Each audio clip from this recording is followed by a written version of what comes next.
boys, welcome to a fucking big Full Send podcast episode. We just flew all the way to Croatia. We fucking hopped on a plane. We're in Croatia. We got Andrew Tate right here. Lighting up a cigar. Guy loves cigars. It's a good sign. What's good? You ready for this pod? You get for the pod? Let's go. Born ready, G. Do you have extra cigars or what are these? Wait, what are these? Tate, what the fuck is this, boys? Are we good, or we could have the cigars come in mid-show, right, Andrew? Or you want to start with the cigar? We can do. I just want to make sure she doesn't fuck it up. Whose duty is that? Yeah, who's on cigar duty right now? The chick, Tash. She's supposed to be getting them. Was that your girl or assistant? Or? It's a chick. One of my chicks. Yeah.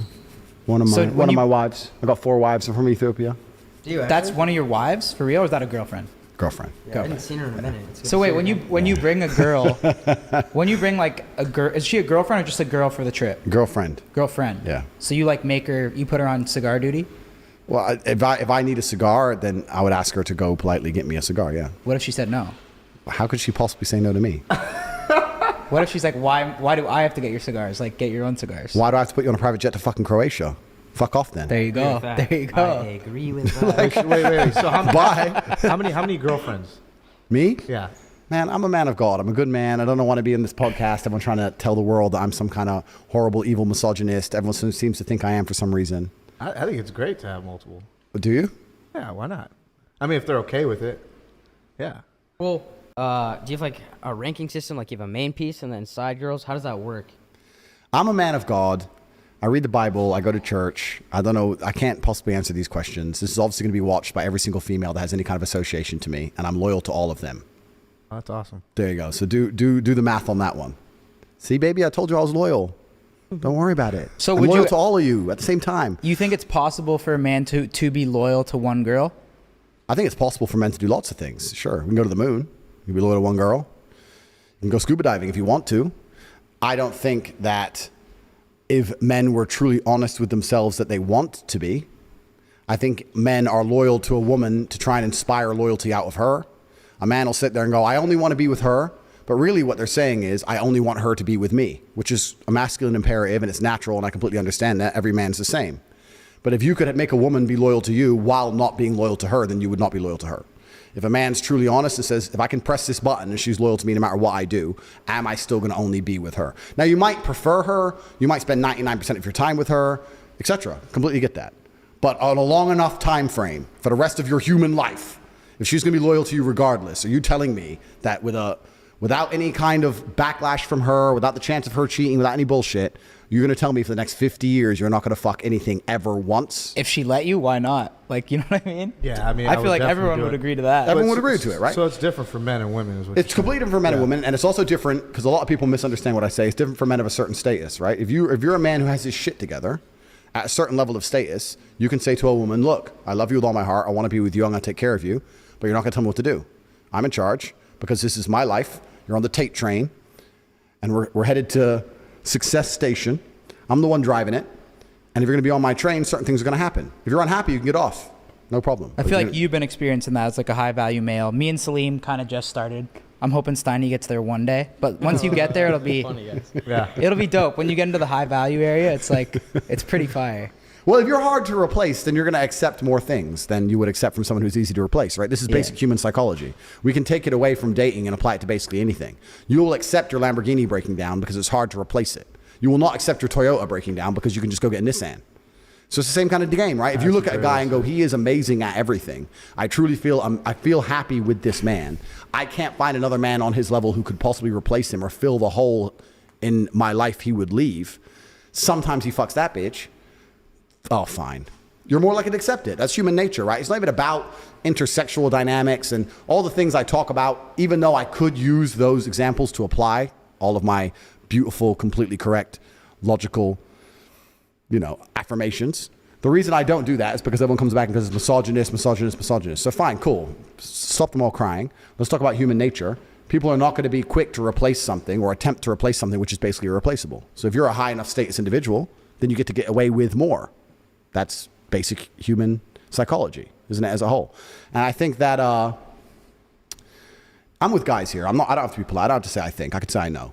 I know. I don't think there's any girls in the room. Is there? Is there? Alyssa even in here? You're good, bro. Oh, Act shit. like there's not. Cool. I know that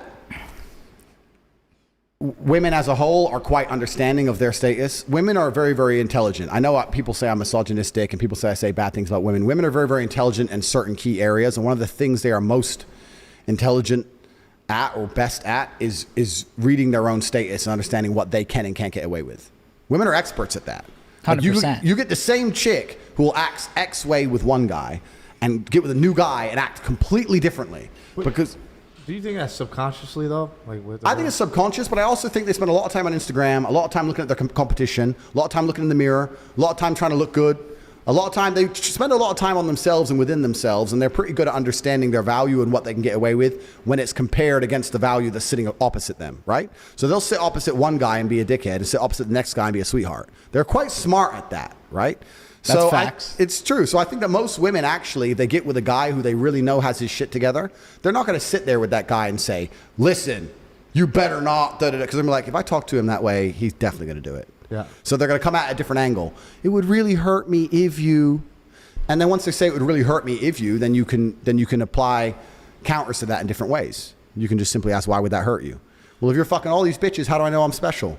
So the only reason you know you're special is because I'm sexually exclusive. So if you knew you were special with something else, perhaps you did something else with me, or I did something else with you that I don't do with anybody else, and you would know you were special. So what you worried about me fucking that bitch for?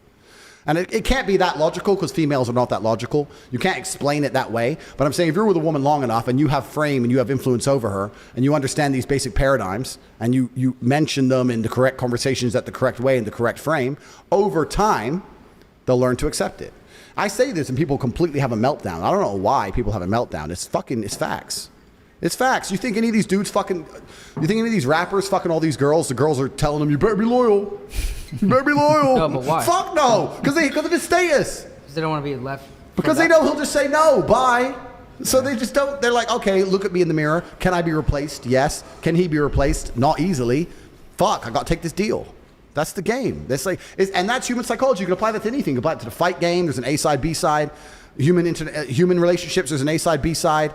Business deals, there's an A side, B side.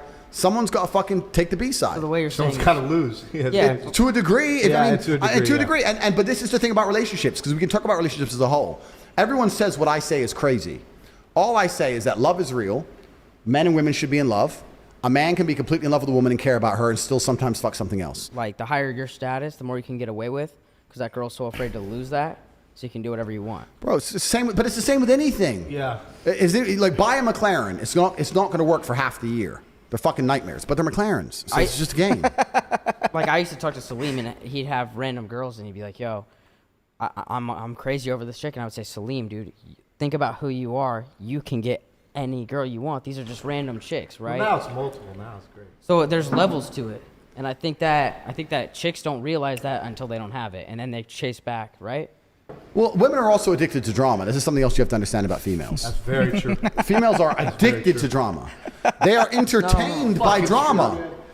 What does a woman do in her spare time? She watches the Kardashians drama. Listen, I don't want to insult anyone. I was about to say a bitch. Yeah, I'm going to stick with that. A bitch will sit there. A bitch will sit there and think, I need to relax. Let me watch a murder documentary about a serial killer who chops people's heads off so I can have a nice good night's sleep in bed. They're addicted to this shit. They love drama. So to some degree, even as a man, this is actually an important frame for men to understand. To some degree as a man, you have to instill drama in the relationship, because if you don't, she's going to get bored. No, that's very true, man. And she's either going to leave or she will instill the drama, which gives her control. You don't want her to bring the drama. So you think girls like to fight? They like drama. They like to be entertained. Yep. So if she instills the drama, it's probably going to involve some other fucking dude. You don't want that shit, right? So you have to instill drama. So this is the question I always say to all the people who say I'm misogynistic and my view on relationships are wrong, et cetera, et cetera. I say, look, I have beautiful women who are in love with me, and we're all happy and smiling every day. I get to fuck whatever I want. I have a very positive relationship with females. My life's good. You disagree with everything I say. But your relationship, you and your woman don't even fuck. So like, if you take the other paradigm, 99% of men disagree with me, but they marry one chick, they be the good guy, get married, sit with her, just her, I'm loyal, blah, blah. They're all getting fucking divorced and the chick's giving them a hard time. Yep. You never see that dude who did the right thing and then go, I can do whatever the fuck I want because I do the right thing. So you know what? Leave her at home. I'm hitting the club. I can do what I want because I don't cheat. Never it's like, oh, she's going to get mad. Da, da. And he's the good guy. I'm the bad guy, and I get to say, see you next week. So what is the cheating code in Andrew Tate's like books? Like, how do you morally cheat if you have a girl? You're honest with her. You're upfront with her. It's not even about that, because when I say it on these podcasts, I have to condense everything. I have to be very compendious, and I have to try and... Or how does one, not Andrew Tate, how does one morally cheat? It's just about understanding and instilling a mental frame inside of the female that makes her understand that it's really not that big a deal. That, coupled with your status and the fact that you're hard to replace, will make you be able to get away with it. And when I say get away with, I don't even mean get away with. It can be a very honest and open thing. I'm telling you, man, like, most men would be surprised by how deviant women are. If you have a woman and you're truly cool, and you're truly together, and she truly loves you, you come home. Have you been out? You fucked that bitch. I did fuck that bitch. You know what? I fucked her, but her tits are not as good as yours. Come here. But does that work? She'll love it. She doesn't give a shit. What if she had a better rack, though? Well, then she's in trouble, right? But I'm saying, if the framing is right, but it's about the mental framing. I say these things, and men think I'm full of shit, but you have to understand the mental framing. I'll give you an example. If a man so that's your line when you come home and you just just compliment the girl's rack and then you're good? It's an example. That's a good, that's a good line. Though. But I'm talking about the mental framing. If a woman gets with a man and his frame is correct, that woman over a long enough period of time has the same political views, likes the same music, likes the same movies, has the same friends as him, watches the same things on YouTube, the same Netflix shows. If you see a woman who loves that man, doesn't she do everything the man does? So if that man truly believes and can explain to her in a sensible way, look, I love you, I take care of you, I pay your fucking rent, you're living with me, that bitch, fuck that bitch, who cares? I fucked her, so what? Who gives a shit? She ain't here, she ain't living in the fucking penthouse, shut up. Eventually she's gonna be like, okay, well, as long as those girls don't live with you, they absorb their man's frame. Wait, but that's the frame. Hold on though. So what if your girl comes home, same scenario, and goes, yo, your dick is bigger? That's not gonna make you happy though. Bro. Okay, so this argument is one I've heard so many trillion times. They say, well, if you can do that, why can't the woman do that? And I can answer it in so many different ways. Give your harshest way. Yeah. I can give, my harshest way is that it goes against the will of God and nature. It goes against the way of man. For the longest period of human history, men had more than one woman. Every king, every sultan, read the Bible, read the Quran. In most of the world today, men still have more than one woman. Never in history, in any book ever, in any civilization since the dawn of human time, have promiscuous women been celebrated, ever. They have been frowned upon in every single society ever. The main reason is because of paternity. Because what happens is if I have 5 girlfriends and they all get pregnant, we know who the 5 mothers the guys are. are in town? Thank you. And we know who the 5 fathers are. Yeah, thanks. Well, the father sure. For the 5 kids. So you know who the kids belong to. Yeah. If you have a woman who's sleeping with 5 dudes, when she gets pregnant, nobody knows who the fucking kid belongs to. Now, the DNA test might be able to fix that, modern science, right? But there's a whole bunch of modern science that has to work the devil. That shit's new. Humans, evolutionarily, grew up until the 1950s, 1960s, where none of that shit was doable. You had to know who the mother and the father was. You had to have a virgin. That's why they celebrate virginity in most of these places on the planet. They can't afford DNA tests. If she ain't a virgin, I don't know as a fact I'm the father. So I ain't gonna fucking deal with her shit. That's why virginity is so important in most of the world to this day. So to come along and say a woman can do it too is disgusting in the eyes of God and in the eyes of nature. You can come along with science and somehow then try and fix it and prove it. So and patch it up. God just wants the boys to just run through chicks. God wants the warriors out here. God's looking down right now and he's like, boys, I just want you to run through chicks. God wants the men, the masculine males of earth to reproduce, create his warriors. God needs warriors. What parable is that in? It's Tate 15. Okay. I'll search it up. Look it up. Wait, so God needs warriors. New Testament? New and old. I'm everywhere, bro. Okay. I'm around. You read the book, G. I'm in there somewhere. You'll see it. And you go, that sounds like Tate. He probably wrote that one. Luke. Nah, that wasn't Luke. That was Tate, that one. What about, have you ever dated a girl that makes more money than you? That's impossible. It's possible. What do you mean? What if when you finally go to the US, you're in LA, and Kylie Jenner pulls up on you, and she's like... She's still not richer than me. She's richer than you. Nah. She is. But I'm rich in ways beyond money. You're thinking in numbers. No, I'm talking financially. Then I guess I'm gonna have a very good life, aren't I? Would you ever date a girl that's richer than you? Fuck yes. Why not? So then would you let her pay bills? I spent most of my life dating girls who were richer than me. Like for a long time I had no money, and I'd date a bitch and she might have more money than me. That was no problem for me because I was still in control. I was still in charge. Masculine frame is not all about money. The idea that it's all money is not true at all. Right? I did very, very well in my life when I had no money, and I was a professional fighter and I was on the way up and I was fighting and I didn't really have that much money, I did fine. So what if you're... there are dudes in New York right now selling CDs on the street with like 4 girlfriends and they're just tearing through pussy. Everyone knows it. Even They're the fucking CD everyone's wife guys? on the slide. They're doing fine. So it ain't just about But then money. what leverage do you have over them if you're not taking care of them? Like, what if Kylie Jenner's like, what the fuck? Like, you're on my jet. It's bigger than yours. Like, you can't fucking cheat on girls now. If I'm or on would that, you just dip at that point? if I'm on that jet, it's my jet. Oh my It's your God. Oh my God. If I'm on her jet, then it becomes my jet. What if it says Kylie Skin on the outside Doesn't of the matter jet, though? because if she's my chick, Do you then make her pull off the decal? No, she can keep it. But if she's my chick, then she's mine. So her things are now mine. It's my jet, my house. This is my jet, young lady. Sit down, be quiet. It's gonna be fine. Don't worry about it. I fucked Hannah Montana, whoever. It's gonna be okay. Like, so there might be some celeb beef there, but it's not just about money. I want people to understand it's not just about money. Because I have money is not the reason I say these things. Frame in and of itself is not just about cash. But do you think you could pull that off with a boss bitch, is what I'm saying? Well, this is interesting, right? So now we can apply this to the things I've been saying. That'd be a true test. Now we can apply this to the things I've been saying. Someone like Kylie Jenner is far more difficult to replace because Right. she's more scarce. Right. So then she would be able to turn around and try and play the same game back with me. I'm not saying that it's all a game and it's all just like a chess match and those kind of things. I'm saying these are the basics of human dynamics and human nature. And that someone like Kylie Jenner can have anyone on the planet and there's only one of her. I want to actually say something quickly before we go into this. I'm new to being big on the internet. I really don't even know what Kylie Jenner looks like. Wait, is Kylie Jenner That's a dude? cap. Is Yeah, that that's a dude? cap. That's cap. Is Kylie Jenner the That's dude? huge cap. Is Kylie Jenner a guy? You have to be capping. That's a huge cap. Who's the guy? You just brought up Caitlyn. Keeping Up with the Kardashians. Yeah, but who's the dude one? Caitlyn. Oh, okay, fuck, thank God. I thought you were setting me up. That's the hottest I thought you one. were setting me up saying I'm talking about a dude. All right, okay. Kylie Jenner. Jenner's Kylie's like slightly less hot than Caitlyn. okay. Yeah. Okay. So, yeah, obviously it would be a slightly different dynamic. But I'm not saying that. But who is she dating now? I don't Travis know. Scott. Okay, is he loyal? I don't know. I think he dogs. Probably not. He probably dogs. What do you think? Do you know who Travis Scott is? I don't know these people. So I don't know these people. But what I'm saying is that at a certain level of masculine frame, I think most women are kind of like, don't tell me about it. I don't want to know about it. Just do your thing. Please love me. I love you back. Boom. And most women will agree with this. I say this to girls all the time because I say these things and girls say, my man would never cheat. My man doesn't cheat, blah, blah, blah.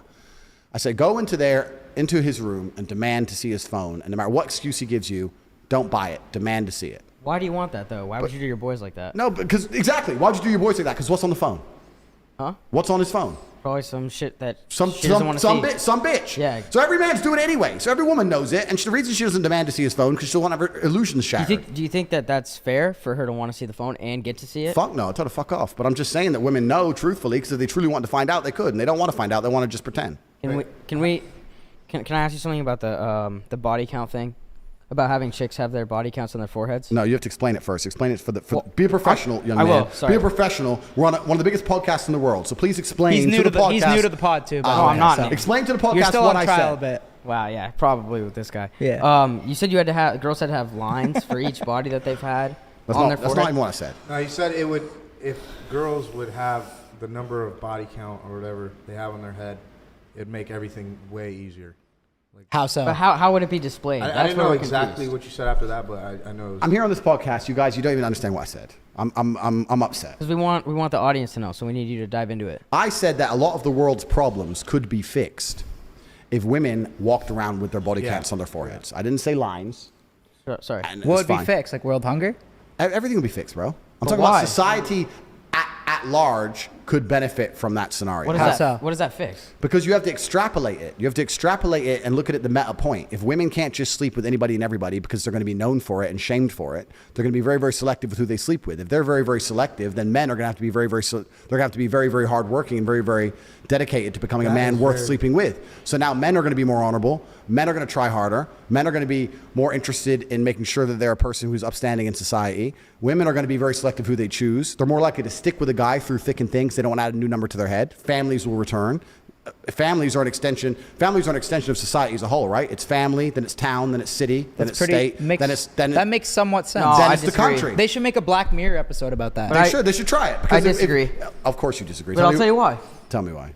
Because it's different. Like if you're looking for a one-night stand and one chick has 3 bodies and one chick has 50, the chick with 50 is going to give you a way freakier night than the chick with 3. So I'd maybe go with the girl with 50.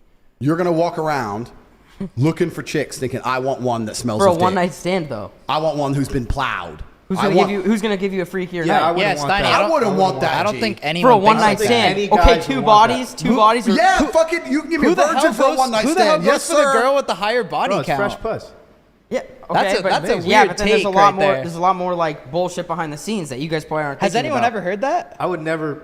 You don't understand the if logic. a girl had 100 bodies or 200. Okay, so if she has I would never one, fuck her. if she has one, and then another chick has 10, who would you rather One. smash? One. All day. Okay, What's well, wrong with you, you guys bro? just don't get freaky, I guess. Obviously, it's, Well, I But mean, it's not about. I don't think freaky. It's about I mean, if you want chicks who smell a dick, that's your thing. But that ain't my thing, and I don't think it's most men's thing. Men That are- was a wild take, Men though. are interested in men are interested in innocence. It's Yeah. innocence that men find appealing. This is what most 100%. people don't understand. Yeah. Women don't even know what men find attractive. What actually amazes me is that women go through the world and they're so concerned with how they look, but they have no understanding on a basic level of what men find attractive in women. And I know that for a fact because every single time I sit with a chick and talk to her, especially for the first time or on a date or something, she's saying always completely the wrong thing. She's saying exactly which makes me less attracted to her. The fact she's still hot will get her through it. What's the worst thing a woman can say on a first date? The worst thing is it's just basic things they don't think about, right? Like, what's the worst thing they could say on the Oh, first I date? mean, there's a bunch of dumb shit they could say, but within a realistic frame, I don't know. But it's all bad. I'll tell you why. It's all bad. Women will sit there and do something they think is innocent. They'll talk about traveling.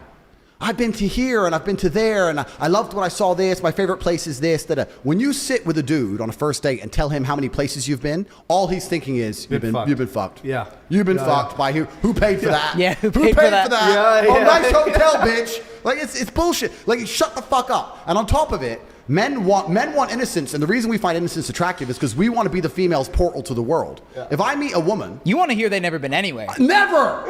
I will show you the world. 100%. The first private jet you get on will be mine. You've ever been in a Lambo? No, you're getting my one first. I'm Yes. going to show you brand new experiences. If I sit there with some bitch and she's like, I've been there, I've been that. I went to this party. My friend has a jet. I was in this Lambo. Da da da da. And you're just like, shut the fuck up. There's nothing less attractive because we want to be their portal to the world. The reason women don't understand this is they sometimes think, especially if they're sitting with a G, like if they're sitting with a guy like me, they feel like they have to prove themselves by pretending they've been with other ballers, right? They don't want to sit there with a man like me and go, oh, I've never been into a restaurant like this. I wish they would say that. That's the most fucking attractive thing they could say to me. But instead they'll say, yeah, I've been here, and my friend, and I did this. And They they'll talk drop, about this they drop Dubai and then it's over. They start right? dropping about fucking other shit that That's they did when with you their walk makeup. If they say And- Dubai, you got to get the check right away. yeah, it's just like, shut up. But they don't. So women don't even know what men find attractive because we're interested in innocence. So he's talking about body counts. It's not even just about the freaky, da-da-da. I'm interested, if I have an experience with a woman, whether it's sexual or non-sexual, I want to be her portal to the world. I want to be the person who shows her something for the first time. I don't want to fuck a bitch who's been fucked every way she can be fucked. Why do I want to, like, what, I have to invent something new now? Backflips? Like, I can do it. I can do it. Maybe he's doing backflips. I don't know. But to me, that's not appealing. You're missing the point. but yeah. That is true. That is true. I think girls do think it is symmetrical. That like Oh, man, guys and girls like the same thing. Girls, I don't and why you they know, think you know that. what's worse about chicks on dates? I can know talk why about the chicks fuck on they dates think for a that. long time. I don't know if I'm allowed to smoke or not, but I don't really listen. Who gives a fuck? All Yeah. right, you're cool. good. Good. You guys want to light a Shout out to cigar? Y'all let's Week just for all letting do us smoke in this hotel. Yeah. Here, pass them around, Kyle. Thank let's you, just all Y'all do Week, it. for getting us Pass this them around, smoking pass them permit. around. No, this is gonna be So- amazing. Where they at? I can talk about chicks on dates for a long time. What Because was they're your fucking, the worst date you've ever been on? they're honestly. fucking awful. Well, can you give us a strategy Worst, then? the worst date. We need to Like, cut them and shit. Got a cutter. I got a cutter. It's just there. Can you give us a strategy on how to have a But successful first, date? we Stein, you complain. wanna First, cut 'em we up? complain about all the things women do. So first, they talk about traveling, which they need to not do because men don't want to hear that. Another thing women do. You know what? Another thing men hate. This is for all the chicks watching this. You know another thing men hate. We hate those social bitches. You know what I'm saying? You meet a girl for the first time, right? First time. Going? Here's a test where you meet a bitch for the first time. Say, what are you doing next week? Correct answer. Oh, nothing, just home. Attractive. That's what I want to hear. You ain't been nowhere. You don't go nowhere. Just home. What are you doing next week? Oh, well, my friend has an art exhibition, and then my girl knows this guy who's doing this thing, and we're going to this party because it's a launch for this new clothing line. And then on Wednesday, it's my friend's birthday. Her name's Chloe. She's so funny. And we're going to go here. And then this, that. She starts giving you this busy schedule. Ho. Slut. Shut up.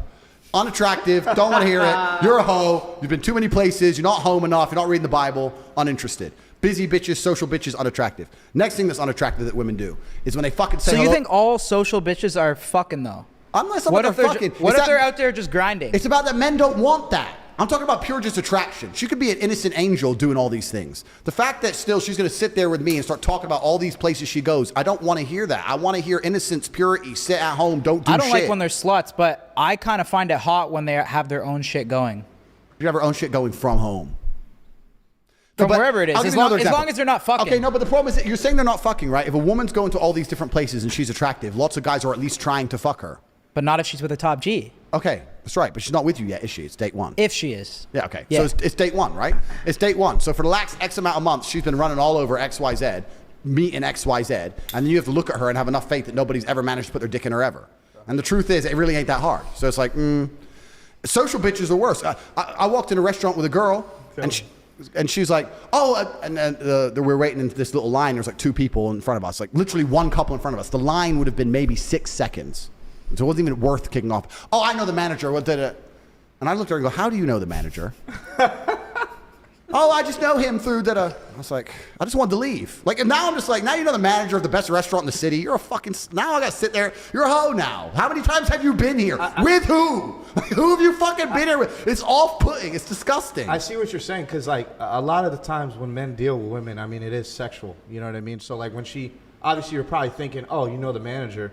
Fuck, are you fucking him or something? You fucking him, or you've been here on how many dates? With who? Or you and your girls are here drinking or all the manager, the fucking time? The manager wants to fuck you. That's a fact. That's it. But yeah. Where's my lighter? You stole my lighter? He's lighting it. Please Thieves. don't get- Has like a girl ever brought you back to meet her parents? And if she does, do you act this way? Like, do you be real? Parents love me.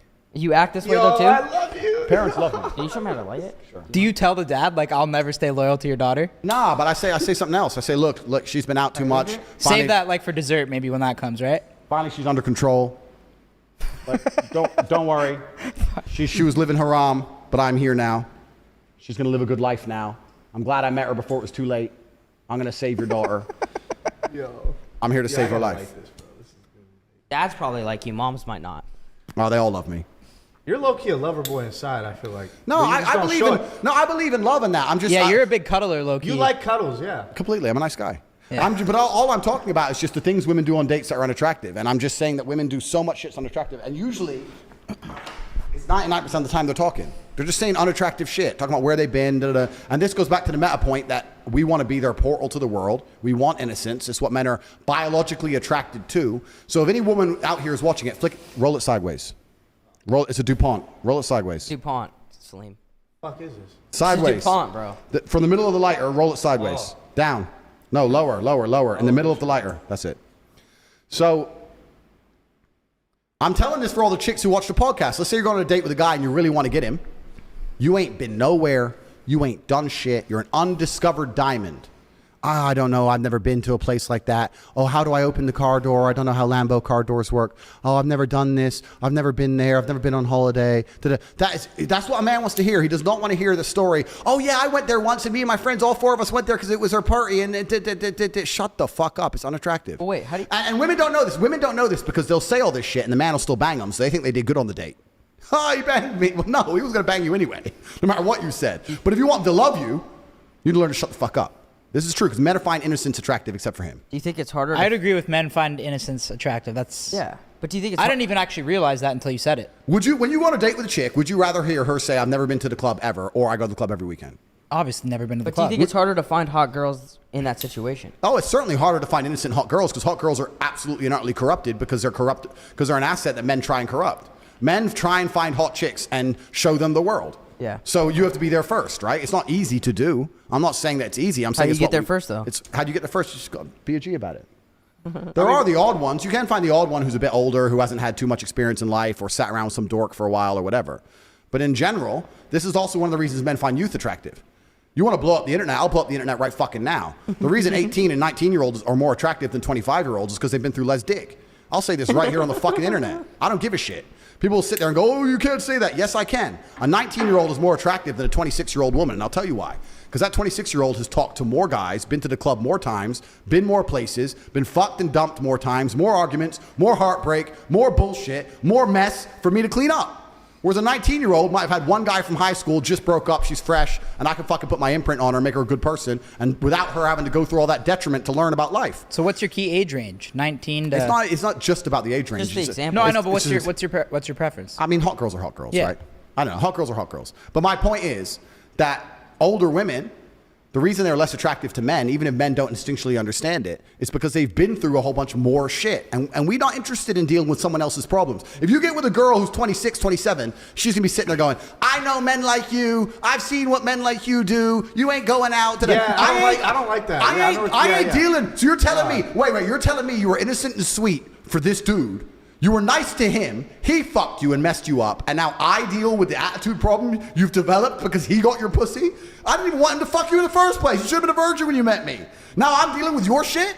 Get fucked. Goodbye. Don't you think, though, trying to find purity out of women, it kind of is like a low possibility? I mean, it's kind of like when a woman says, I want a guy that's like 6 feet tall, whatever the case may be, right? There's less of them, and like it's like, dude, you can't really find a virgin out The here, best man. things in the world are low probability. It doesn't mean it's not what we desire. We're talking about what we desire. And what I'm saying is that one of the best things about status is that you can now get what you desire.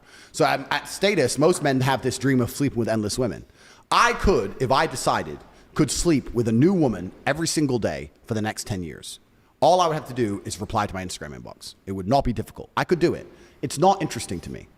I am more interested in using my status to find something extremely rare, like a woman of innocence. That's what I'm talking about here. I'd rather find 1, 2, 3, 4, maybe 5 women of innocence and keep them, as opposed to just sleeping with endless women, because sex really ain't all that interesting to me. I think it gets boring after a while. So that's the point we're making. Yeah, it's hard to find, but just because it's hard to find doesn't mean it's not what every man intrinsically really wants. It's what men really, truly want. And what's actually interesting about it all is, no matter how innocent the female, she still wants the man to have had experience.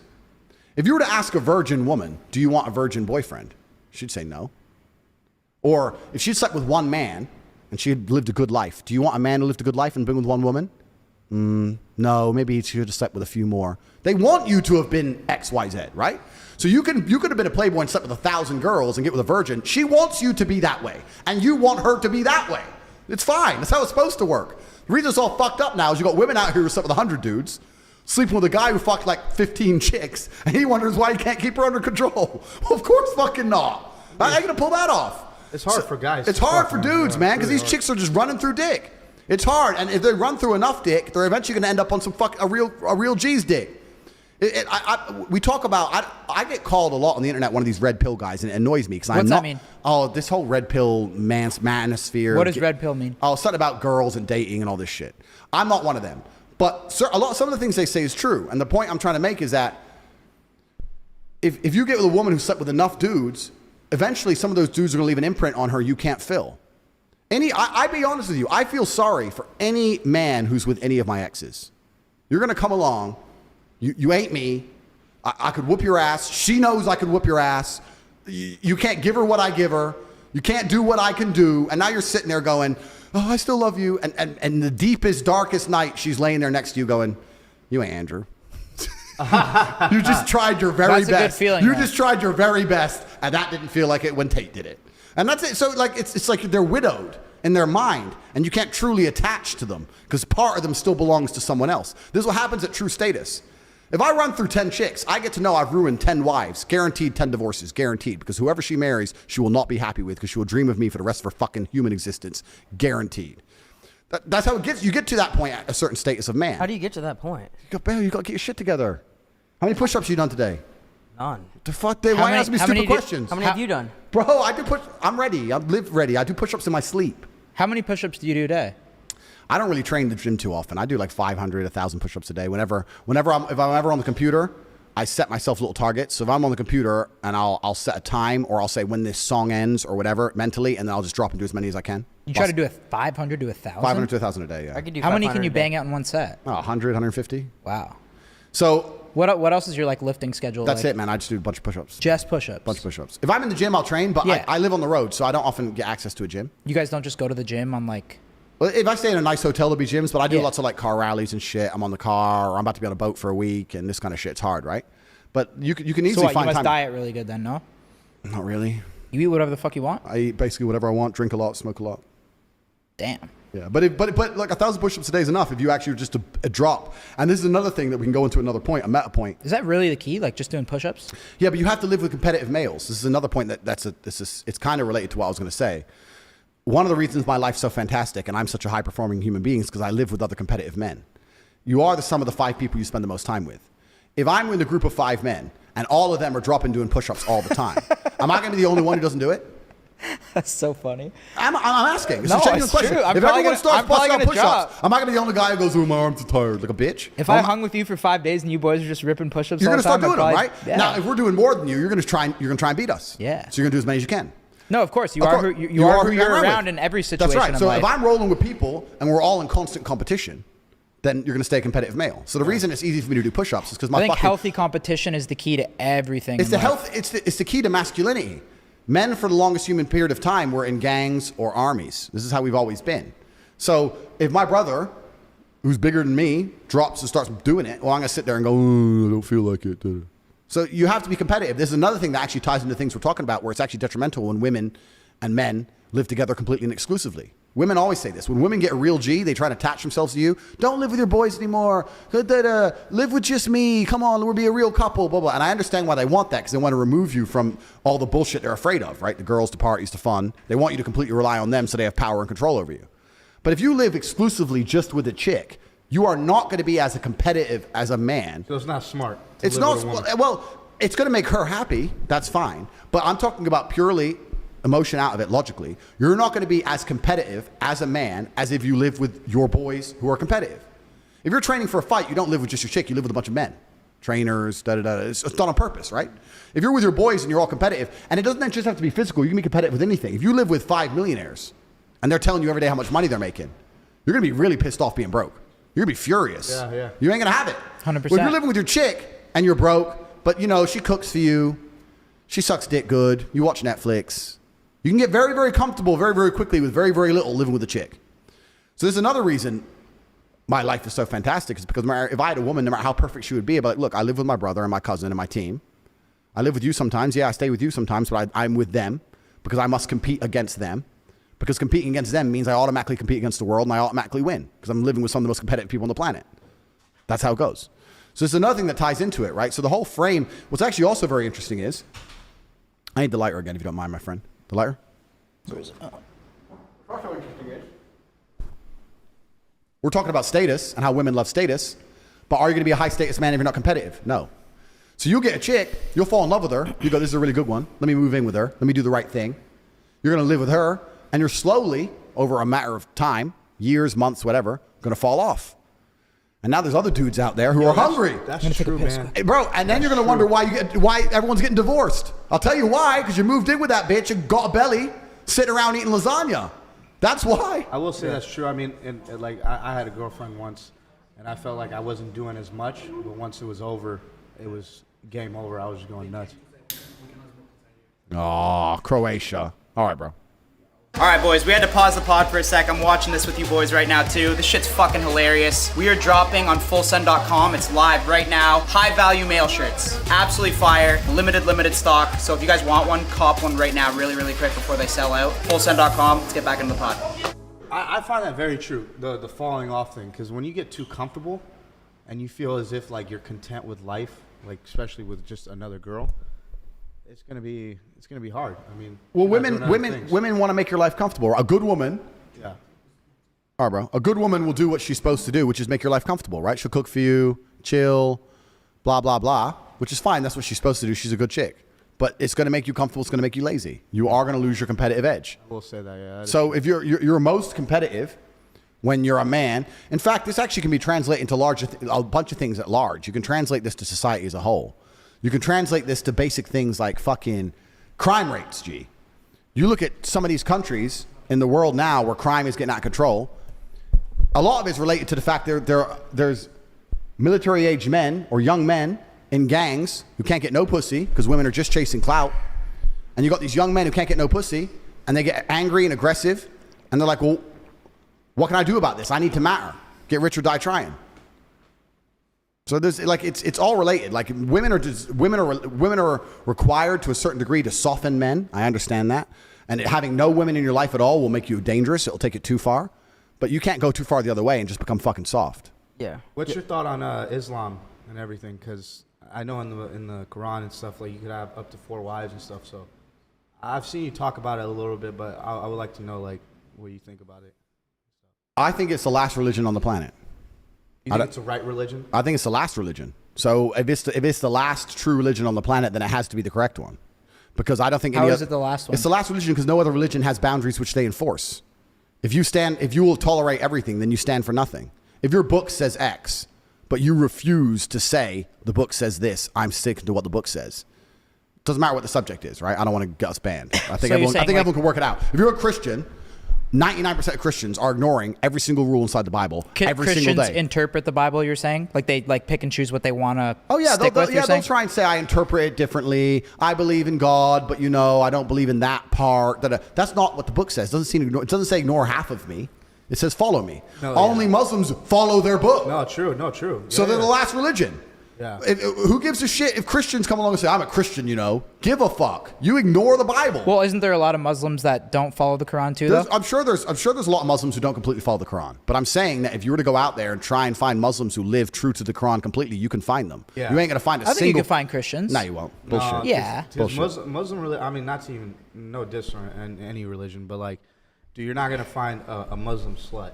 That's right. Like a woman that's a Muslim that's a Bro, slut. you put me in any fucking church. Give me the hottest church. There's girl. Muslim sluts out there. I'm sure there are, but I'm saying the point he's making is you can find a bunch of women who adhere to Islam who are still virgins to the age of 25 waiting for an arranged marriage. Oh, yeah, 100%. You will not find that under Christianity. 100%. I think you'll find some. Yeah, you could find a couple. Bullshit, But you're right. bro. There's probably more Muslims that follow. There's more devout Muslims than devout Christians. Christianity has no power left. It's a power. Even the Pope is up here talking about, and I want to make this very, very clear. I'm not fucking anti anything. I'm not homophobic. I don't give a fuck. I'm talking about what the book says.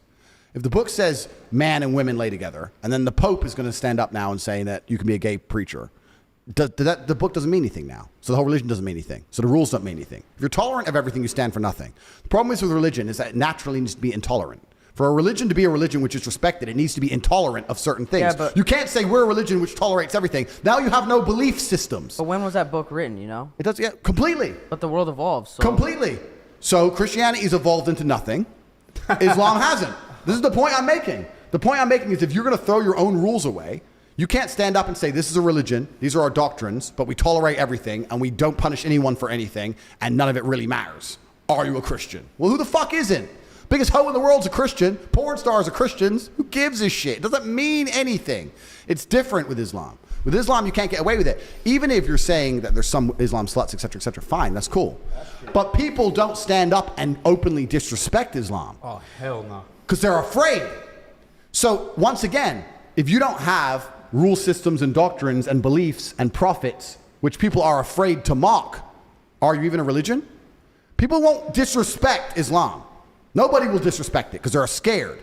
Even in a Christian country. What do you mean by disrespect? I mean, disrespect it. Say something, disrespect it. You can walk around, if you could wear a t-shirt saying Jesus is gay, right here in Croatia, a Christian country, and you will make it out of the country alive. I dare you to do the same thing with the Islamic prophet. I dare you to do the same thing. You wouldn't make it out of a Christian country alive, an Islamic country alive. Even in Christian countries, you are not safe to do that.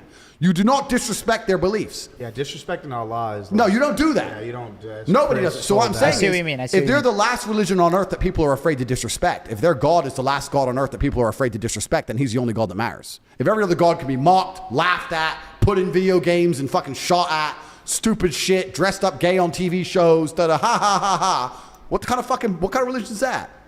It's a joke. Yo, it's a good point, man. How come you're that, do you ever get afraid of getting canceled for being so, the shit you say? Did you just say, firstly, let's make a few things. No, and I know, I understand. But wait, let me finish. I mean that in the sense where it's like, you seem to say crazy shit and your audience gets bigger when usually people who say some shit that you say, a lot of people would come after them. That's true. But firstly, I don't live in fear, so I'm not afraid of anything.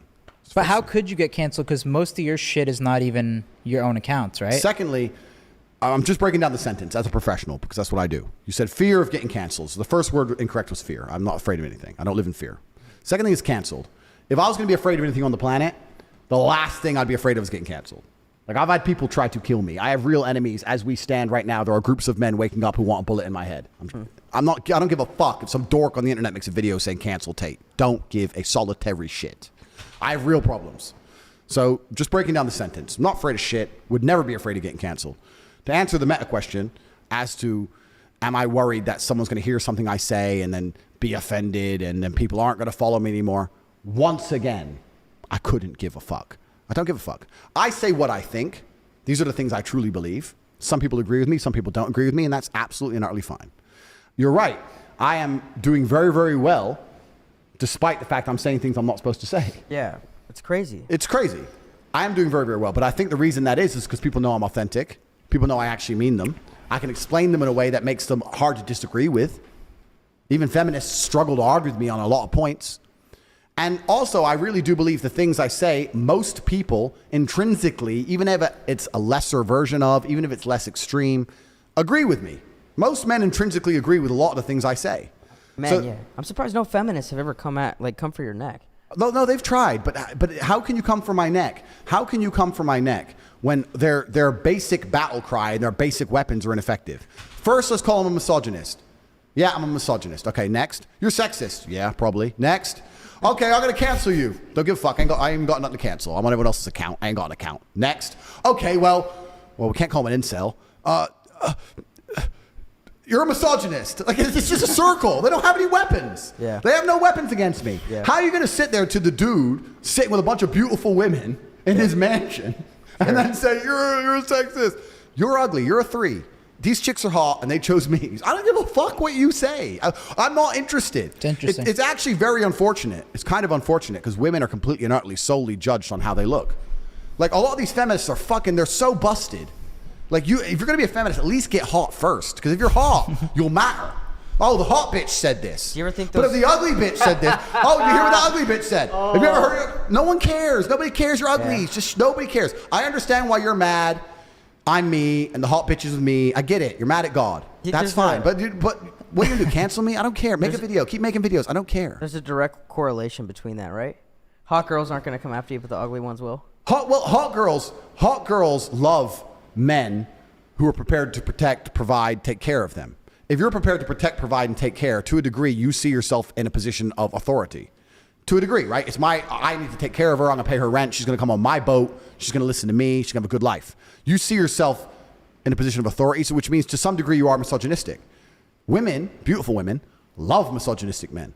When you see a 19-year-old Ukrainian on a billionaire's yacht in Dubai, is she complaining that he's the boss and he's in charge? Or is she like, oh, I'm glad he bought this boat. I don't know how boats work. I just want to fucking have a cocktail.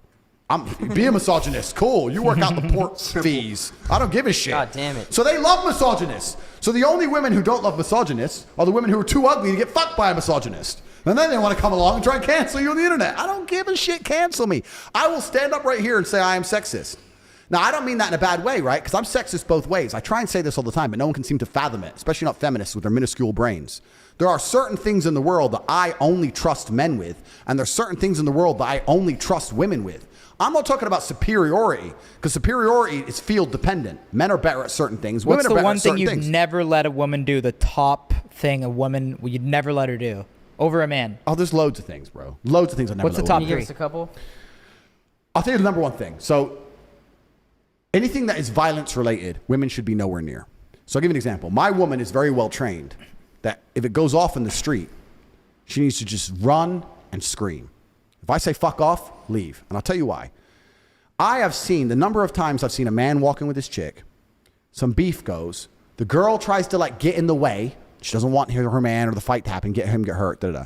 I've seen a woman try to get in the way, da-da-da. Then she turns to her own man, gets hold of his arm, like, don't, holds his primary weapon when he gets knocked the fuck out. And she's holding on his fucking right hand. Boom, KO, head stomped. Wow. Stupid bitch. Now, her intentions may have been pure, but she just fucking ended her man's life. You are not capable and you're not prepared for the realities of violence. Physical altercations, Anything get away. altercation like, fuck off. Don't get in the middle of it. Don't hold on to me. So fuck off Don't during try and physical calm it down. altercations. Run and call the police. Run.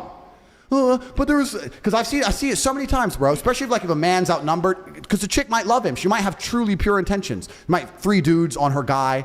Oh, leave it. She's in the way and shit. They're just going to hurt you if they're really about it. If they're really from the street, they're going to knock you out now.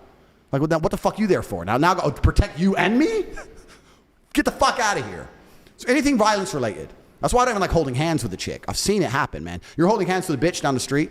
You don't hold hands at all? If you hold hands with a girl, right? You never hold He hands. always does. He's a big. Don't let me catch hold-hander. you in a photo holding hands. I really, in certain scenarios, I will. Okay, yeah. But like if Like I'm walks walking by the beach if and I'm shit? walking, yeah, like if it's Yeah. very lonely. Sunsets? But if I'm walking down the street, I don't like to hold hands with the chick because if anything were to go off or happen, her instinct is to just grasp you and hold you, which is fine. Where are you like wanted like that? It's not about whether I'm wanted like that. Gotta be prepared. Well, to say you don't want to hold hands with a girl because you're worried shit's gonna go down. Bro, there's terrorist attacks. There's shit that happens. Guns go off. Cars start plowing through things. I do have enemies. Whatever. I don't want to think, fuck. Oh, get the fuck off me. And then I don't have time. I don't have time for it. For what? Hold hands at home. We're walking now. Professionalism. We're walking somewhere. Stand there. If something goes off, leave me to deal with it. And I've seen women in situations where even when their intentions are completely pure, they're not just a neutral. They are a net negative. A woman who does not properly train will get your ass ended. She will get your ass put the fuck asleep. So see it all the time. So that's one thing I don't trust women with. I'll give you a bunch of examples. I don't let women drive me in cars. Everyone loses their mind when I say this. I'll drive. Never. Has the chick ever drove your Bugatti? Fuck, what the fuck? Who is this guy? That's Cap. No woman has She ever was hot driven enough any when of you my would? cars Cap. ever. I You call never Cap. let a girl. You never let a Okay, girl. but wait, have you? There's ever, been a baddie that you've let drive yeah, your that's- Bugatti. Yeah. You got a soft spot, man. Come on. Yeah. I would You bet. got- I Okay, would wait. bet Have you money. gotten roadhead in a Bugatti? Gentlemen. I state on my name. I want you to I want you to understand this very, very carefully. No woman has driven any of my cars ever. The cheapest car I possibly own, I would not let a female you drive. So wait, If you why? think- Why though? If you think I'm going to see a chick, and just because she is hot, just because she was born with an innate value, because she was born attractive, I'm going to assume she has the competence to pilot a $5.2 million Bugatti that she's never fucking driven before. And I'm going to allow her to risk that. I'm going to allow myself to risk that asset just to hope she might suck a little bit of dick when I can just fuck someone else. You're out of your fucking minds. Would you let let them drive? Never. What about the lower? fucking Wait, never. wait. Kylie Wait, Jenner. Sonny, No, wait, hold on. No. What about no. one of the lower end ones? Fuck. What no. about Danica Patrick? You just think they're gonna crash it? It's not. I think they're gonna crash it. That's part of it. Two. Why? Have you been in like a bad situation? Because you say your shit's based on life experience. You know have you what? been in like a bad women driving situation? You know what it is? I'm a chess player, right? Yeah. So it's not just about what did happen or what could happen. It's about understanding the reality of what guaranteed will happen. And the fact that... No, I want you to understand something. That's good. I want you to understand something. The fact that I know what would happen in a hypothetical, even though that hypothetical is extremely unlikely, is enough to prevent me from doing something. So let me give you an example. Let me break this down. Let's say I let the girl drive my Bugatti, but the chance of her crashing... Bugatti I get. Bugatti I get. Okay, let's say I let a girl drive a car. Yes. Let's say I let a girl drive a car, and the chance of her crashing is less than 1%. Very low chance. What's the big deal? But if she did crash, the results of that crash would infuriate me to a new level in which I've never been infuriated. Is it worth that risk, even if the risk is very, very small? But would you let one of the boys drive it? Yeah, boys, it's fine. I'll tell you why. I'll tell you why. I'm trying to get to the point because people think, you're sure she's going to crash. She probably won't crash, but you don't understand. It's like me saying to you, would you roll 100-sided dice, but if you lose, you die? You're like, well, no, the odds are low, but the consequences are big. So even though the odds are low, the consequences are big. And I'll tell you why the consequences are big of a female driving your car. Because females have no innate responsibility or honor. So if a bitch crashes your car, you give your boy a car, right? He crashes it. Bro, I fucked up. I'm going to pay this off. I'm going to get to work. I'll get another job. Man, I'm sorry. Da-da-da-da.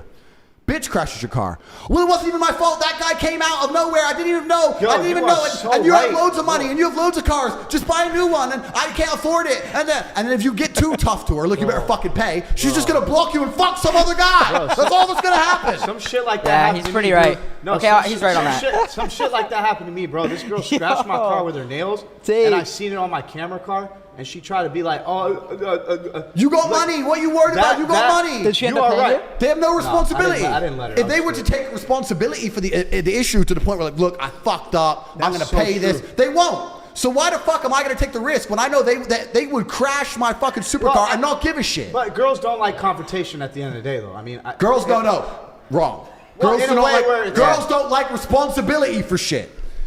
Has a Girls don't like responsibility. They want another man to be responsible for fucking everything. They want to come along and say we're equal, da da da, until it comes to responsibility. Then, oh shit, someone's got to pay the bill. Well, you're a man. Oh shit, that's not our responsibility. Oh, that's not my responsibility. And that's fine, right? Because it's our duty to protect and provide. I'm sexist. I agree with it's that. our duty, right? So agree with I that. accept that. I don't want a woman who sees herself on my level in terms of responsibility because I find that unattractive. But the point I'm trying to make is I will not let a woman drive my car because I know what would happen if she crashed it. We'd end up breaking up because she would not be sorry enough. I'd resent her ass and dislike her for it. She'd start giving me attitude, and I'm going to lose the bitch and a car. What's the point? Didn't you you did say that girls are not good with like their instincts, or not instincts, but they're not quick thinkers. They're not quick You were thinkers. talking about the pilot. I remember you talking about the woman pilot. You walked out. Yeah, I don't. On my private jets can't be a woman pilot. No, sir. It's got to be a man. And once again, so yeah, I'm sexist, right? But no, I'm sexist. I'm sexist. It's cool. I recommend any man out here do this. Get a ball, get a foam ball. Won't hurt nobody. Say to your boy, think fast. Throw it at him. 5, not maybe 4 times out of 10, he'll catch it. Do it to a chick. Just do it. Think fast. Whoa, boom, straight in her mouth. They ain't catching the ball. They ain't doing shit. They're getting hit. Now, this makes me sexist. That's fine.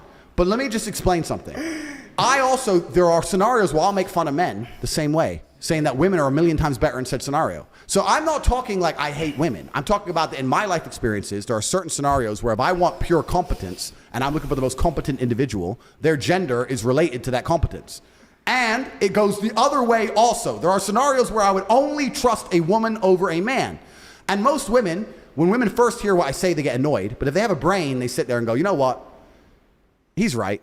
I wouldn't want to drive a Bugatti that fast. He's right. I wouldn't want to be responsible for the shipping fees of a yacht. He's right. Business. I probably can't catch a fucking ball flying at my face randomly. Business. But, he loves me and takes care of me, and I'm going to do my part, and he's going to do his part. It's Why, fine. what are those things that you would trust a woman with in life? So, women are absolutely and utterly fiercely loyal if she loves you. The reason people get confused because people say hoes ain't loyal and stuff, and women ain't loyal. Women are not loyal if they don't love you because women are loyal to their own emotion only. So if they love you and then they stop loving you, they don't give a shit if you fucking live or die. That's just females as a whole, right? But if a woman's truly in love with you, women can be more loyal than anybody. Like I have a very loyal team and I have loyal boys completely. But if you have a woman who's truly about it and truly in love with you, man, haven't you seen all these fucking serial killers and their wives help them hide the body and shit? Like you could get women who are loyal. They're down. They're like, okay, let's hide it. Like you can get women who are truly loyal. So in certain scenarios, we need absolute loyalty. You need to use a female. If I were to have kids and I were to drop them off at a play school, would you ever drop your kids to an all-male play school? All men watching the kids? No. It's weird. Yeah. Isn't that weird? It is weird. It's fucking weird. You'd only drop to all women, right? You trust them to be more nurturing. You trust them to be more patient. I wouldn't want to drop my 2-year-old. If I had a 2-year-old. Maybe a couple gay males mixed in. Maybe, but if I had a 2-year-old, yeah. But it's primarily a feminine environment because there's a patience that's there. If I had a 2-year-old, I wouldn't want to drop it to an all-male environment because I think, well, what if she starts screaming and the men get pissed off and like the men might lose their temper? It's weird. It's just fucking odd. No, So yeah. there are certain things that are just set for females. Certain things are just set for males. Women are very, very good at certain things. If I was sick, I wouldn't call my boys. You want a chick to nurse you when you're sick. And a woman who truly loves you will sit with you in bed while you're sick, risk getting sick herself, and hug you all night. Women are amazing at a bunch of shit. 100%. But I'm not going to sit here and say that chick can drive a fucking car as well as I can, because she fucking can't. She can't. And I'm not afraid to sit and tell the truth. If it's dark, at night, raining heavy, in the middle of the mountains in Romania, where there's bears and fucking potholes and cows and shit, in a fucking Lambo at 3 a.m, she doesn't even want to drive. Any woman who sits there and goes, I could drive this home as well as you, is a dislikable person because one, you're lying. 2, you're not going to risk our lives to prove some point. Wreck my car, then be unaccountable for it. Well, you're rich anyway. Get another one. Why are you being rude to me? I'm going on a girl's holiday. Bye. And I'm left with a busted Lambo. So the answer is simple. You do not drive my fucking cars. The patience part, yeah. It's bullshit. It's bullshit. And everyone knows I'm right. And any man who thinks I'm wrong, give a chick a car and wait for her to crash it and see how accountable she is. See if she will get a second job to pay that off. She won't. Fuck no, she will. She doesn't give a shit. Right. The fuck? We appreciate that. Can we switch up and talk a little bit more about your businesses? Like the We web. can talk about half of them. Some of them, yes. What about the webcam business? I'm not even in that. I haven't been in that business for like 6 years. Hustlers University. Well, first of all, I want to know too, like, when did you really start like popping off with all this shit? Like, you're right now on the internet, you're fucking everywhere. Like, you're like a fucking viral I'm a sensation. virus. I can't be escaped. Yeah, pretty much, right? Like, you're everywhere. So, like, when did you start like really popping off? I've been on the internet a while, man. But, Doing what? Like, what did you start first ever doing on the internet content-wise? All right, so I've had a YouTube and shit, but it was small for a while. My first money I made on the internet was the webcam thing. I've talked about it in a lot of podcasts at length, but I can explain again how it all happened. This is a long time ago. This is maybe 6-7 years ago. This was before OnlyFans. It's before making money on the internet was such a big thing. Like now, everyone you meet, every 19-year-old you meet does some drop shipping, does da-da-da-da. But back like 7-8 years ago, meeting a guy who made money purely on the internet was quite unusual. Everyone had like real jobs and shit. The world's moved on fast. So making money online was not what it was today. And it's a really long story, but fuck it. Fuck it. We're on one of the biggest podcasts in the world. I'll tell it. So I owed some money to some dangerous people. We won't tell that story, but I needed money fast. And I had 70 grand. I needed 100 to stay alive. And I wasn't fighting for a while. That was the time. It was the only way I was making money. So I thought, you know what? I'm sitting there. I had 70 grand cash in my house. I'm sitting there and I'm like, you know what? Sometimes, Tate, God just loves you and you just get lucky. You're going to go to the casino and you're going to make the 30. So I told Tristan my plan. He's like, bro, what if you don't do it? It's like, bro, if I don't do it, we're fucked anyway. Like, they're going to get us eventually. We're going to end up dead. So I took 20 of the money, went to the casino, and lost it all. So I came home. Now we owe 50. What did you play in the casino? Right. So I know the odds. I know that statistically the best odds are blackjack. And I know that you can memorize perfect strategy in blackjack, which I've memorized. So I know that you have the statistical best odds in blackjack if you memorize perfect blackjack strategy, which I have done. What, counting cards? It's not counting cards. It's just knowing when to hit, when to stick, Knowing when based to on hit, the when to stand in based on the every dealer's card scenario, showing, yeah. etc. But I prefer roulette. And the reason I prefer roulette, even though the odds are trash, is because I feel like in roulette, I have no control. So if I lose, I feel I have a clearer conscience because I just put the money down. I ain't got anything to do with it. Whereas if I hit when I go bust, it's my fault. And the fault annoys me. How do you play roulette? Do you just go red or black, or do you do ins? No, I do numbers. I have like 5 or 6 numbers. I put a bunch on for like 5 numbers, not too many, and I just fucking let it spin. Lucky numbers? Yeah, lucky numbers, yeah. We got to run some steak after. Yeah, let's do it, bro. I know a lot about gambling. I know a lot about the odds of gambling. I know that there's absolutely nothing you can do on a roulette board that affect the odds of roulette. So single zero roulette is 2.7%, I believe. On a single zero roulette, if you play for long enough, you're going to lose 2.7% of your money over a long enough period of time. It doesn't matter how you bet. It doesn't matter if you bet on one number, all the numbers. It doesn't matter if you bet on red, black, blah, blah, blah. That's the stake built in. So it really doesn't make a difference what you do. So I just bet on these same 5 numbers that are my numbers for personal reasons, and that's it. So I lost 10 grand on roulette. Thought, fuck it, got up the odds. Went to blackjack. Stuck to perfect strategy, got wiped out, got fucked. Came home. Now I'm 50 G's down. So I said to Tristan, we got a week to pay this money. I'm not going to leave my bedroom until I find a way to make 50 grand. So he's like, all right, cool. Because I think was it Newton? One of the scientists was a really weird guy. And if he had a scientific problem, he'd sit in his room and not leave until he worked it out. So I decided to become Newton. Maybe it was him, maybe it wasn't him. So I'm sitting in my room. So I started thinking, okay, let me approach this logically. I'm a very intelligent man. Let's do this. What do I need? Let's start at the very beginning. What do I want? Money. What is money? So I started researching what is money. What is money? How does it work? Federal Reserve, fractional reserve banking, interest, inflation, da-da. And by the time I got to the end of about a day and a half's research on money, I was really pissed off because I realized that money's bullshit. It's not even fucking real, and I don't have any. So now I'm double mad because I'm like, this is fucking imaginary trash linked to nothing, and I ain't got none. So I was really pissed. So I'm watching all these fucking videos and doing all this research on like assets, liabilities, blah, blah, blah. And then I got a piece of pen and paper. I've been taking notes the whole time. And I got to the point where I was trying to write down my assets. So I got a BMW. What's that worth? 22 grand something. I had a rented apartment. I'm big and strong, but I'm already fighting. I'm smart, but I'm already trying to make money. I'm just writing down everything I have.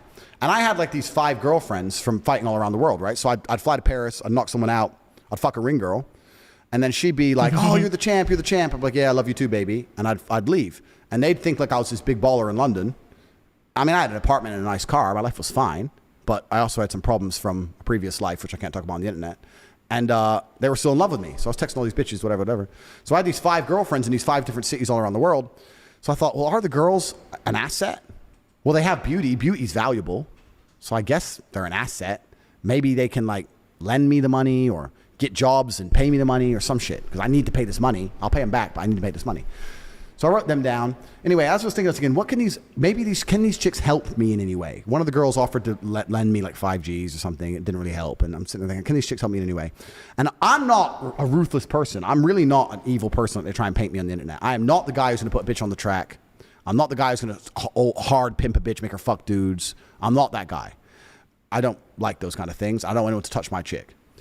Strip club, maybe, but then to open a strip club, you need money, right? How the fuck you open a strip club with no money? You need to build a strip club. It takes money. So I'm sitting there, and I'm Googling on the internet, like strip clubs, or I was Googling like remote jobs, London, trying to see if there was some remote work I could tell my girlfriends to do online remotely to get the money. And I could tell the guys, look, I'll have the money by this day. And then between me and them and more of the incomes, I could pool the money and get the money, boom, boom. And while I'm looking up remote jobs, in the corner, one of them little videos comes up, talk to live girls now. You know those fucking things are on the porn sites. I've never been a porn guy. I still am, not to this day. I don't see the attraction in porn. I've never really been a porn watcher. I can really state under God, I've watched less than an hour of porn in my life. I don't find it interesting. I don't watch it. I don't go on the website. You never ripped porn? Never. It's not my thing. It's just boring. So I've never been a porn guy. So I didn't know how big like chatting to girls on the internet was. So I clicked on this advert. There's some chick sitting there talking to dudes, putting money on one of these websites. And I was like, I wonder how much she's getting. So then I start looking into this webcam thing, and I realized these girls are making bank. These girls are making fucking money. So that was the plan. I was like, all right, cool. The girls are going to be webcam girls. So I originally thought I'll set them all up remotely, and they'll do it all from home and send me the money. But the problem with that, I'll have one as well if you don't mind. Yeah, Gabe, can I get I'll a have one. Thank you, bro. I'm serving a couple, so I'll give you Cool. So, but then I thought, you know what? I'm going to be teaching all these girls how to make as much money as they want. Are they really going to give me the money? You know, am I going to end up with the money, or is this going to go bad for me? Plus, now they need tech. I'm going to have to send them money to buy tech. Do I really trust the bitch to send the money? Is she going to work hard? Is she going to set it up right? This might all go wrong. So the only answer is I got to bring them all to me, and I got to be in charge. So I flew all 5 chicks in. None of them knew about each other. Nothing. Thank you. Sat down at a nice restaurant. Me, Tristan, he flew 2, I flew 5, 7 girls. So look, about to get rich. This is my plan. I'm going to do this. I put a spin on it, of course. Big boss, big G, got big opportunity. This money's been invested. I've always wanted you to live with me. Now's your chance. You can leave Paris. You can leave Croatia. You can leave whatever. You come live in London with me. You're going to do this. You're going to be rich. I'm going to be rich, blah, blah, blah. Put a spin on it. You're all going to live here. Of my 5 girls, obviously they all kicked off. Who's this bitch? Who's this bitch? Who's this bitch? I'm like, look, you're all mine. Get over it. Talk about money now. This is a higher purpose. But you fucked her. Yeah, I fucked her. Who cares? We're talking about money. We're talking about millions. Get over it. Some of them got upset. They all started arguing, whatever. 3 left, 2 stayed. And that was the beginning of the empire. The 2 who stayed, bought some laptops, sat them down, said, look, you're going to get this much percent. I'm going to get this much percent. Wasn't exploitation. They wanted to do it. They were like, yeah, this could fucking make some money. All right, well, cool. Let's try it. And me and these 2 chicks started the company from the ground up. And we started doing 15, 16, 17-hour days. Now, when the girls were at the computer working, I was at the computer the entire time. Because another thing I learned from doing this business, I learned something about women, is that they are intrinsically, I don't want to use the word lazy, but I will. They have no interest in world conquest. They want to be comfortable. If you show a woman how to make $1,000 an hour, she'll think, I can work 2 hours a week. If you show a man how to make $1,000 an hour, he'll think I can make $18,000 a day. We want to conquer the world. We want all of it. We want all of it. Not to cut you off, but I agree with that completely. And OnlyFans has proven that. It's proven it. They're lazy about it. There's like, give me enough for food and rent. Can't be bothered. Lazy. They're lazy. Yep. So we didn't have time for lazy, right? So I was like, no, we ain't got time for that. We got to make all of the money. But we made this much today. Not enough. There's more money in the world. It's ours. All of it's ours. I got to the point where I was so obsessed with it. I'd be sleeping in bed because the chicks would sleep with me one each side. I'd wake up to go piss. And by the time I finished pissing, I was awake enough to say, all right, 2 hours sleep, that's enough, get up. Back to work. We're going to fucking kill it. So me and these 2 chicks, and they were about it, right? Because they're getting money as well. Me and these 2 chicks, we just start fucking hammering the webcam game. Problem is, another thing I knew, when I talk about what women don't find, that women don't know what men find attractive, earlier on in this podcast, everything I said, the webcam company I was running proved that perfectly. The women who were on stream were beautiful, but they didn't have a fucking clue what to say. They were saying all the wrong shit, man. Every day they were saying the wrong shit, and we were losing customers. Everything I was telling you earlier about wanting to be innocent. They're saying, oh, I've been here, I've been there. I'm like, shut the fuck up. You're talking to some dude. He doesn't want to hear where you've been. He knows you can't be a 10 talking about how you've been to Dubai to some fucking dude in Minnesota who's fat. He ain't gonna ever believe that he's gonna get you that way. You gotta lie to him. You gotta lie to him. She's like, lie and say what? Say that you've never been anywhere because you don't trust men. You can't find a man who's serious. Make him think that if he's serious about you, that nothing else matters. Wow, you got to put a famoose on it. So I'm trying to teach these women, and the women kept fucking it up. So I said to them, it's like, you know what? Fuck it. I'm taking over. So what I did is I unplugged their keyboards and plugged a new one in from me behind the screen. So the chicks would sit there and hit a keyboard that wasn't plugged in. And me and my brother, and eventually some staff I trained, would do all the talking. The girls were just famoosers, just laughing and doing this. Their titties out, and they were talking to fucking ice cold hustlers. We were taking their money, all of it. If they'd come and say, well, what kind of, all of it. We were fucking milking them dry. Women haven't got a clue how to famoose a dude. They don't have, because they rely on their looks. They don't have any of the intellect. They have no game, nothing. There's some, though. There's nothing. There's some. Nah. You get a man with game and give him a female's body, a female avatar. He will fuck a guy up. I had these guys selling their houses, life savings, loans, all of it to me. Give me it all. So like, and it's basic shit, right? You'd have a guy. Did you feel bad or no? Fuck no. To give a solitary fuck. Did you tell like? I don't give a fuck. If you run an alcohol store, You can't feel bad for people that pay for that shit. yeah. If you run an alcohol store, and most of the people you sell to enjoy alcohol, but a couple of the people you sell to are alcoholics, do you feel bad? No. Right. So if you come I'd be going to hell if that was the case. If you come and you enjoyed it and spoke to the girl and spent what you could afford to spend, cool. If you turned up and you're an idiot and got a loan out, is that my problem? No. So I'm famoosing these dudes, right? So the guy would be like, what kind of guys do you like? And if he was a young man, I'd say, I can't believe I'm talking to some young guy. All these old creeps are on here. Oh my God, you're so handsome. Why are you even here? So if he was an old guy, I would say, oh my God, I'm finally glad to talk to you. All these young creeps keep coming and talk to me. I want a guy who's serious, who's ready to settle down. I know older men will settle down. Sell the dream, sell the dream, sell the dream. We got to the point where we had these guys falling in love with my models, serious, big time in love, right? Sending crazy money. And they were convinced they were going to meet the chick. This is almost where I kind of felt bad. Because they were like, can we meet? I've sent you $200,000. Can we meet? Can we meet? Can we meet? And the problem What was is, the most that one person sent to a model? Total. million? Wow. About a mil in about a year? I know you don't feel bad at all. Why the fuck would I care? Yeah, I don't feel bad either. So, thank you. Damn. So, they'd want to meet the chick, right? I only did a meeting once ever. I had a big customer with my best girl. How much did that cost? He paid 50 G's for dinner, just dinner. It was clear it was just dinner. He booked a really nice restaurant in London. It was me, my brother, and about 4 of my other kickboxing boys on different tables because he doesn't know what we look like, right? So he's gone to dinner. She's sitting at the table. He's sitting at dinner. He's surrounded by killers, bro. He didn't even know. Casey was weird or tried to drug her or some shit, right?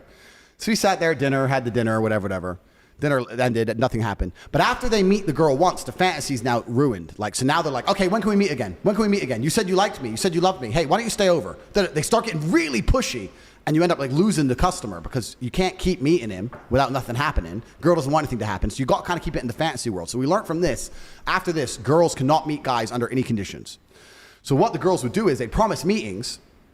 And maybe this is a bit bad. Here's where the famoose would start. So it'd be good. Like I had a lot of girls who worked for me. And the best was like the Ukrainians or the Russians.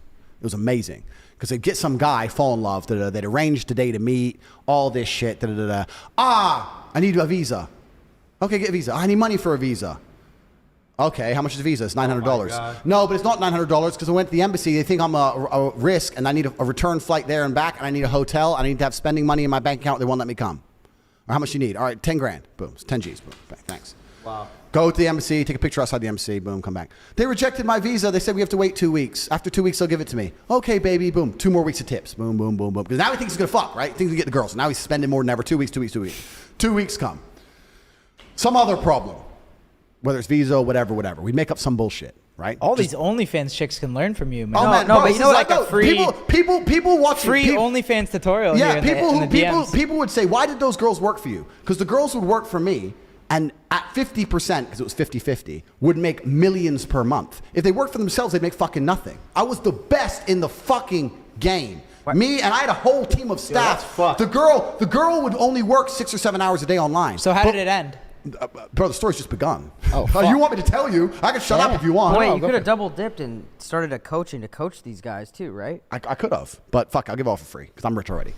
But so the girl would be online for 6 or 7 hours, but then when she logged off, was sleeping or whatever, on her WhatsApp, I'd have staff. She was online 24 hours a day. Her WhatsApp, her this. She was famoosing when she was asleep. We were bringing in money from the fucking sky. We were promising all these meetings, all these pictures outside of embassies, all this shit.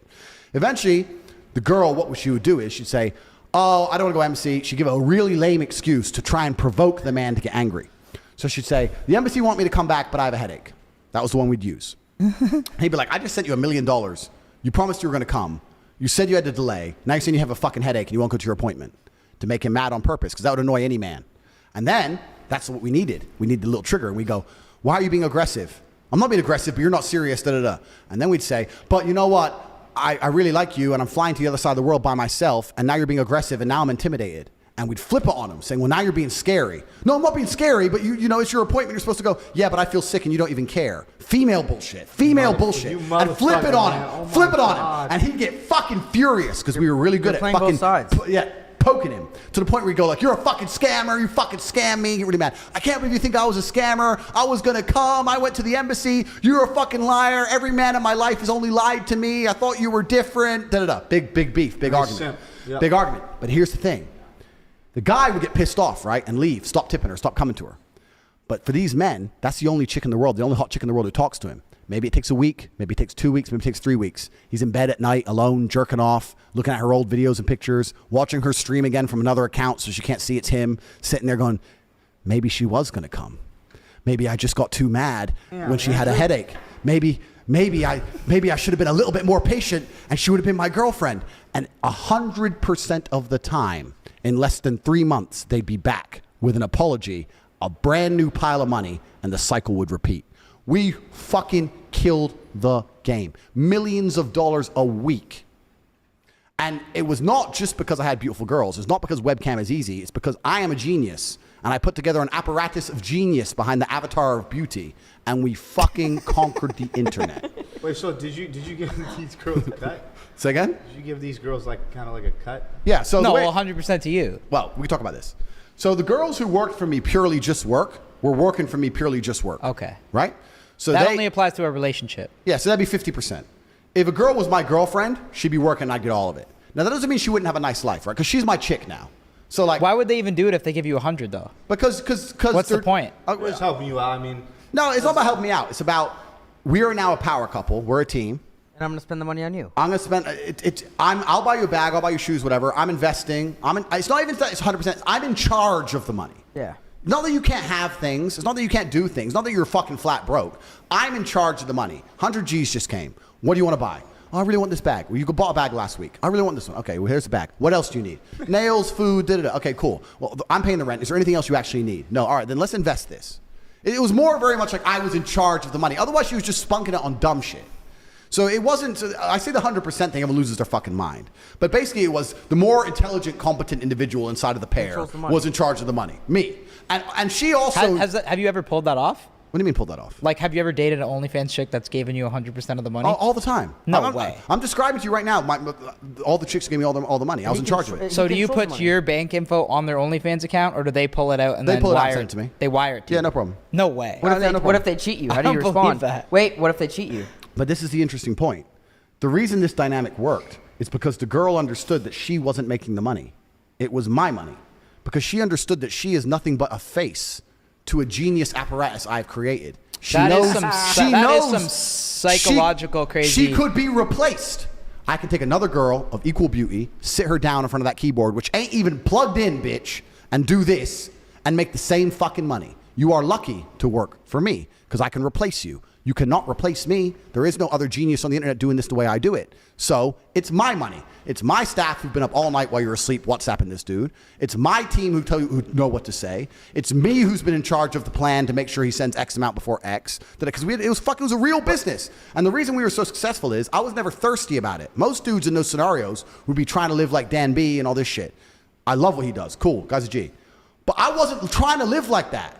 I didn't want to go to the club with a bunch of girls. I didn't want to be seen on the street with a bunch of girls. I still have enemies at this point. I don't be walking around with fucking beautiful women. It's a liability. I was low-key, hiding, pure business. I wasn't fucking all the time. No, work. We were there to make money. The fact that I was surrounded by naked women, did not care. I was unfazed. Unfazed. You put me in a room with 20 of the most beautiful women you ever seen, stark naked, didn't give a fuck. Walked straight in, spreadsheet, walked straight out. Didn't care. Did you smash one of them? Of course I fucked, but I'm saying I was about the money. I approached it as a professional. I was a professional to the game. That's why we killed it.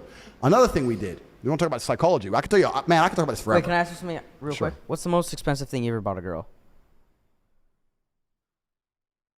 This is straight on TikTok. Oh. I bought some really expensive shit for girls. But you have to also approach it down to how much she made. So like if a girl made $1 million in a month and I bought her, let's say, a 50 grand watch. So yeah, I bought her a $50,000 watch, but she made $1 million. So does that really count? You're going to go more. That's pretty cheap. It's, do you know what I mean? Bad, yeah. It's cheap. So it's like I've never bought a girl anything too crazy. You never bought a girl a car? The reason, I'll tell you, okay, so I have so many angles we can go from here. The Do reason you like splashing on chicks, though? I love my woman to experience the world through me. Yeah. That requires money. But I would never like get with a brand new chick and just start buying her shit. Fuck no. Fuck no. But if a woman truly loves me and there's an experience she's yet to have, I would love to give it to her. I'd love to give her something she's never had before.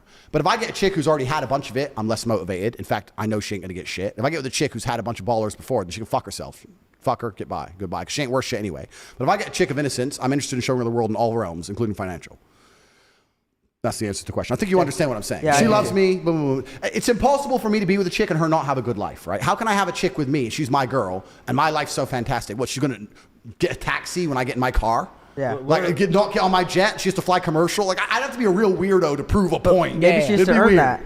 Being near me, your life's good. If you're anywhere near Tate, you're living good. But what are those signs, though, that make you see that, like, oh, this girl actually loves me? Oh, that's easy, bro. I've just been around the game. All these things I'm telling you, I grew up, this game's my game. Are you ever going to get married? Go ahead, yeah. Are you going to get married ever? I'd never get married, no. Why not? I don't see the tactical advantage to getting married. If I decided to be loyal to a woman and be with her forever, that's fine. If I decide to have children with a woman, that's fine. If I decide to have a house with a woman and live with her, sure, possible. It's not optimal, but it's possible. But the idea of just getting married in and of itself is completely and utterly fruitless. I think it's for the woman. The women enjoy it. But women enjoy lots of things when they don't have to pay for it or organize anything. Sure, she gets to show off on Instagram, organize nothing, waste all my money. And now the government is involved in a new area of my life. I don't want the government involved. The government is already involved in when I register a car, all my money, bank accounts, when I get a job, when I buy a house. Government's everywhere, right? Don't I just want to at least be able to walk around with my dick without the government being involved? Now, if I put my dick in another bitch, my wife can go and say, I have proof he put his dick in another bitch. Go to a lawyer and go to the government. He owes me this. That's adultery. Automatic this much percent. So now the government is watching my dick? Leave me alone. No, leave me the fuck alone. Like, if I love her, she loves me.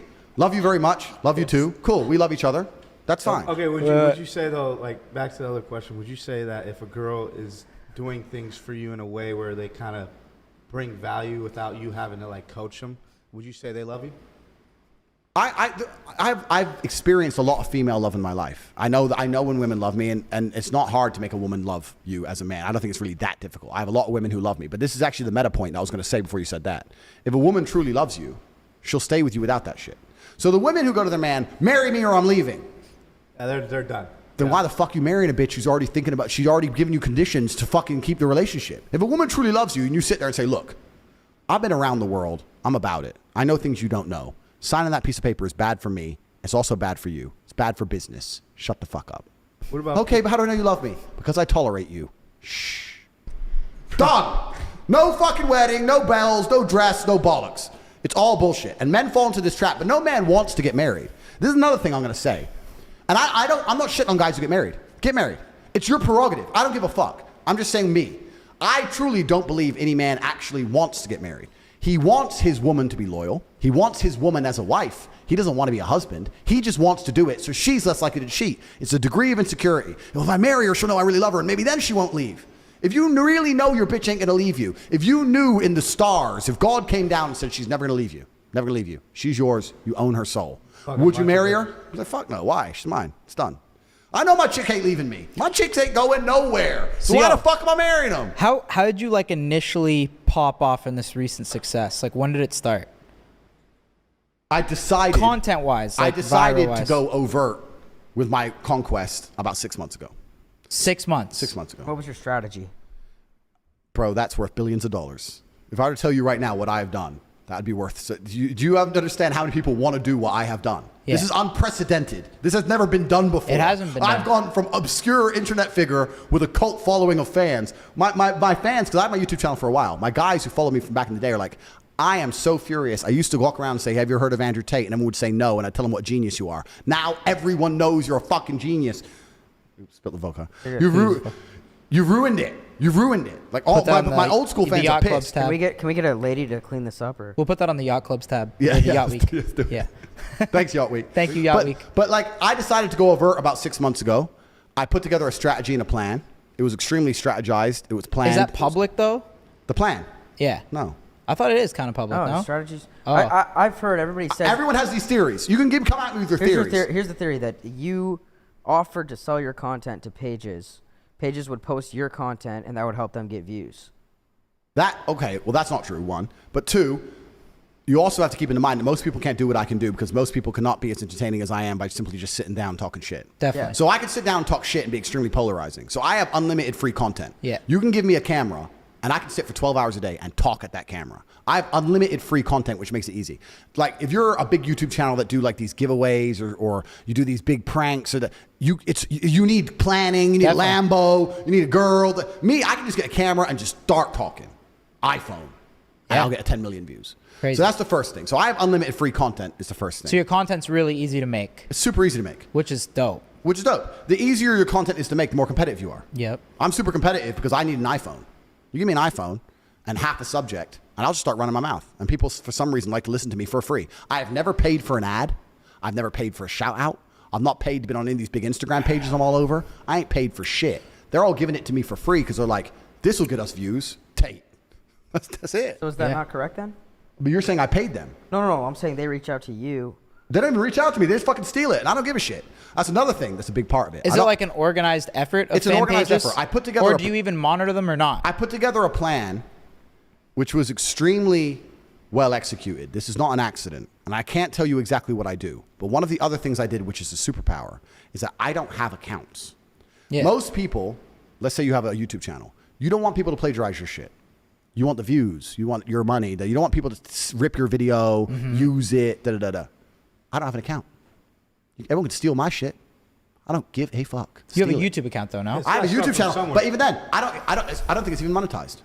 I don't take a single penny from it. Ours is. We've never made money off YouTube. Yeah, that's what I ads. mean. So right, so I don't need money, right? So if someone were to come along and decide to take my video and chop it up and use it for something, I don't care. Someone were to come along and make a video attacking me, da-da-da, I ain't gonna try and copyright strike. Don't care. Do it. Everyone can do whatever the fuck they want with my shit. So I'm free game, right? So it's entertaining and it's accessible. That plus my genius battle strategy, we implemented it in January. January 1st is when we began, and I am now the most famous man on the planet. I am more Googled than Donald Trump, Joe Biden. Look it up. I'm the most Googled man on the fucking planet. Really? Yeah. That's Yeah, fact. I Look saw up Donald that. Trump, Joe Biden versus Andrew Tate in Google's. Someone exposed that on a podcast and verified that's correct. Yeah. So I'm the most Googled man on the That's planet. crazy. I've conquered the world. And So then is it mostly a TikTok strategy or social media as a everything. whole? I own all of it. Does it bother you? You don't make money from this shit? Well, you make money through your ventures, right? Right. So yeah, I already have. What ventures do you have right now? Yeah, I can't tell everybody everything I do, but I have enough money forever. Like I'm at the point of money now where it really truly has no value. Everything in the world to me is free.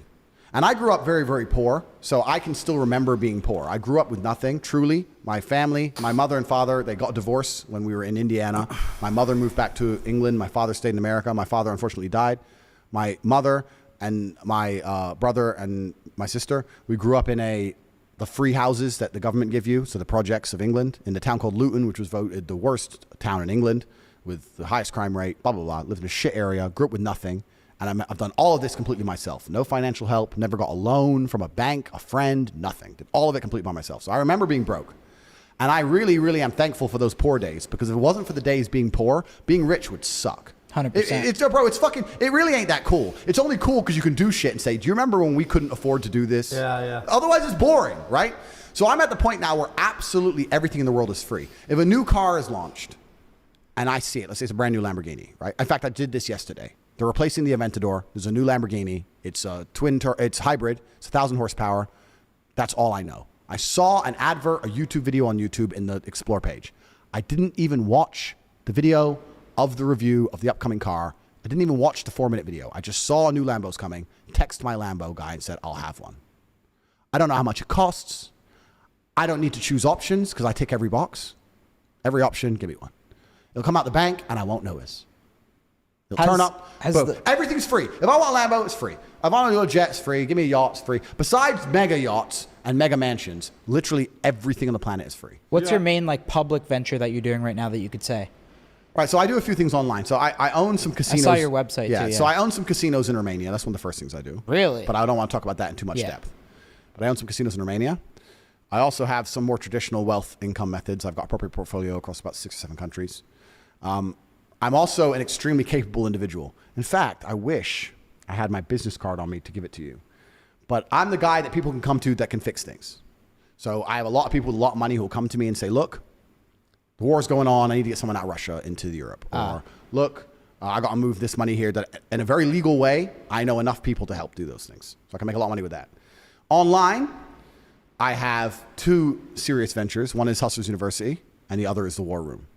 What do you do on those? Okay, so the War Room is kind of like the Illuminati, but cooler.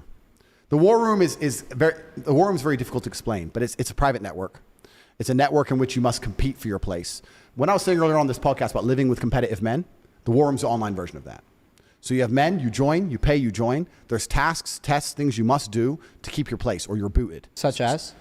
I can't tell you. Oh, you can't say it's that private? How much does it cost to join? It's like $5,000. It's not that much. It's $5,000 to join, but you can get kicked at any moment without a refund. So the point is that it's constantly winners, right? The losers are always peeled off the bottom, so the winners get more and more competitive. So we're cycling into a group. So now we have a point where we have. Does that relate to the TikTok fan page portfolio? The War Room are involved in everything I do. How many users are there? We have over 2,000 members, over 600 millionaires. What about Hustlers? And we have extremely important people inside of the War Room. You can go to the War Room. I go to the War Room for the problems no one else can fix. Like when the Ukraine war, when the war kicked off in Ukraine, and they closed the borders or the borders panicked, we had 7 War Room members of Ukraine. We got them all out in 24 hours. I don't know, we send in jets. So the War Room helps you get shit done? The War Room gets shit done globally. So that's what the War Room is. It's a network. And you'll give them some kickback on shit if you get it or something? Say again? And you'll give them some kickback on money that you get or something like that? Yeah, it's the War Room is a private network. That's the most I can say. Kind of imagine the Freemasons of old, but better. So when you first join the War Room, for the first 6 months inside, you're just going to be doing things. Like why? It's kind of like Mr. Miyagi, wax on, wax off. Why am I doing this? And then you're going to start to learn, aha, this is useful. I bet you a lot of people are going to want to join that. The people who are too lazy to do the wax on, join, the people who are too lazy to do the wax on, wax off are kicked. How powerful is the network? I'm alive. Are we allowed to talk about anybody else who's in there? I will never tell you about any of the members, but let's put it this way: I'm still alive, right? So, and there's been serious attempts on my life. The War Room is the most powerful network on the face of the planet today, bar governments. Are you trying to keep nation state? The War Room is bar a nation state wanting you dead. The War Room is the number one enemy you wouldn't want you coming after you because they will get you.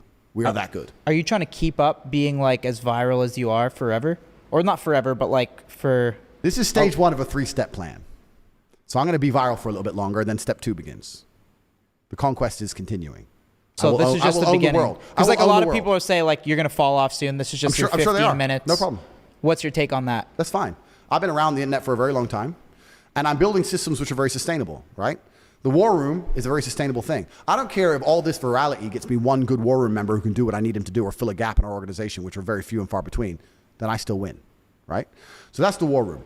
Then we have Hustlers University. The reason I started Hustlers University is because I was arguing with someone about how pointless the modern education system is.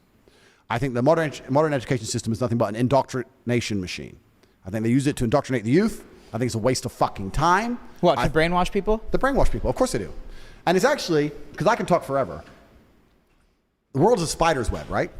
Everything extrapolates from everything else. And most people are not capable of understanding that nearly every single idea or habit or lifestyle which is propagated mainstream by the Matrix is done so with a Trojan horse. So even the educational system. Meaning with a hidden agenda? With a hidden agenda. So even if you look at things like women's rights, women need rights, women need protecting, women should be equal under the law, Completely agree.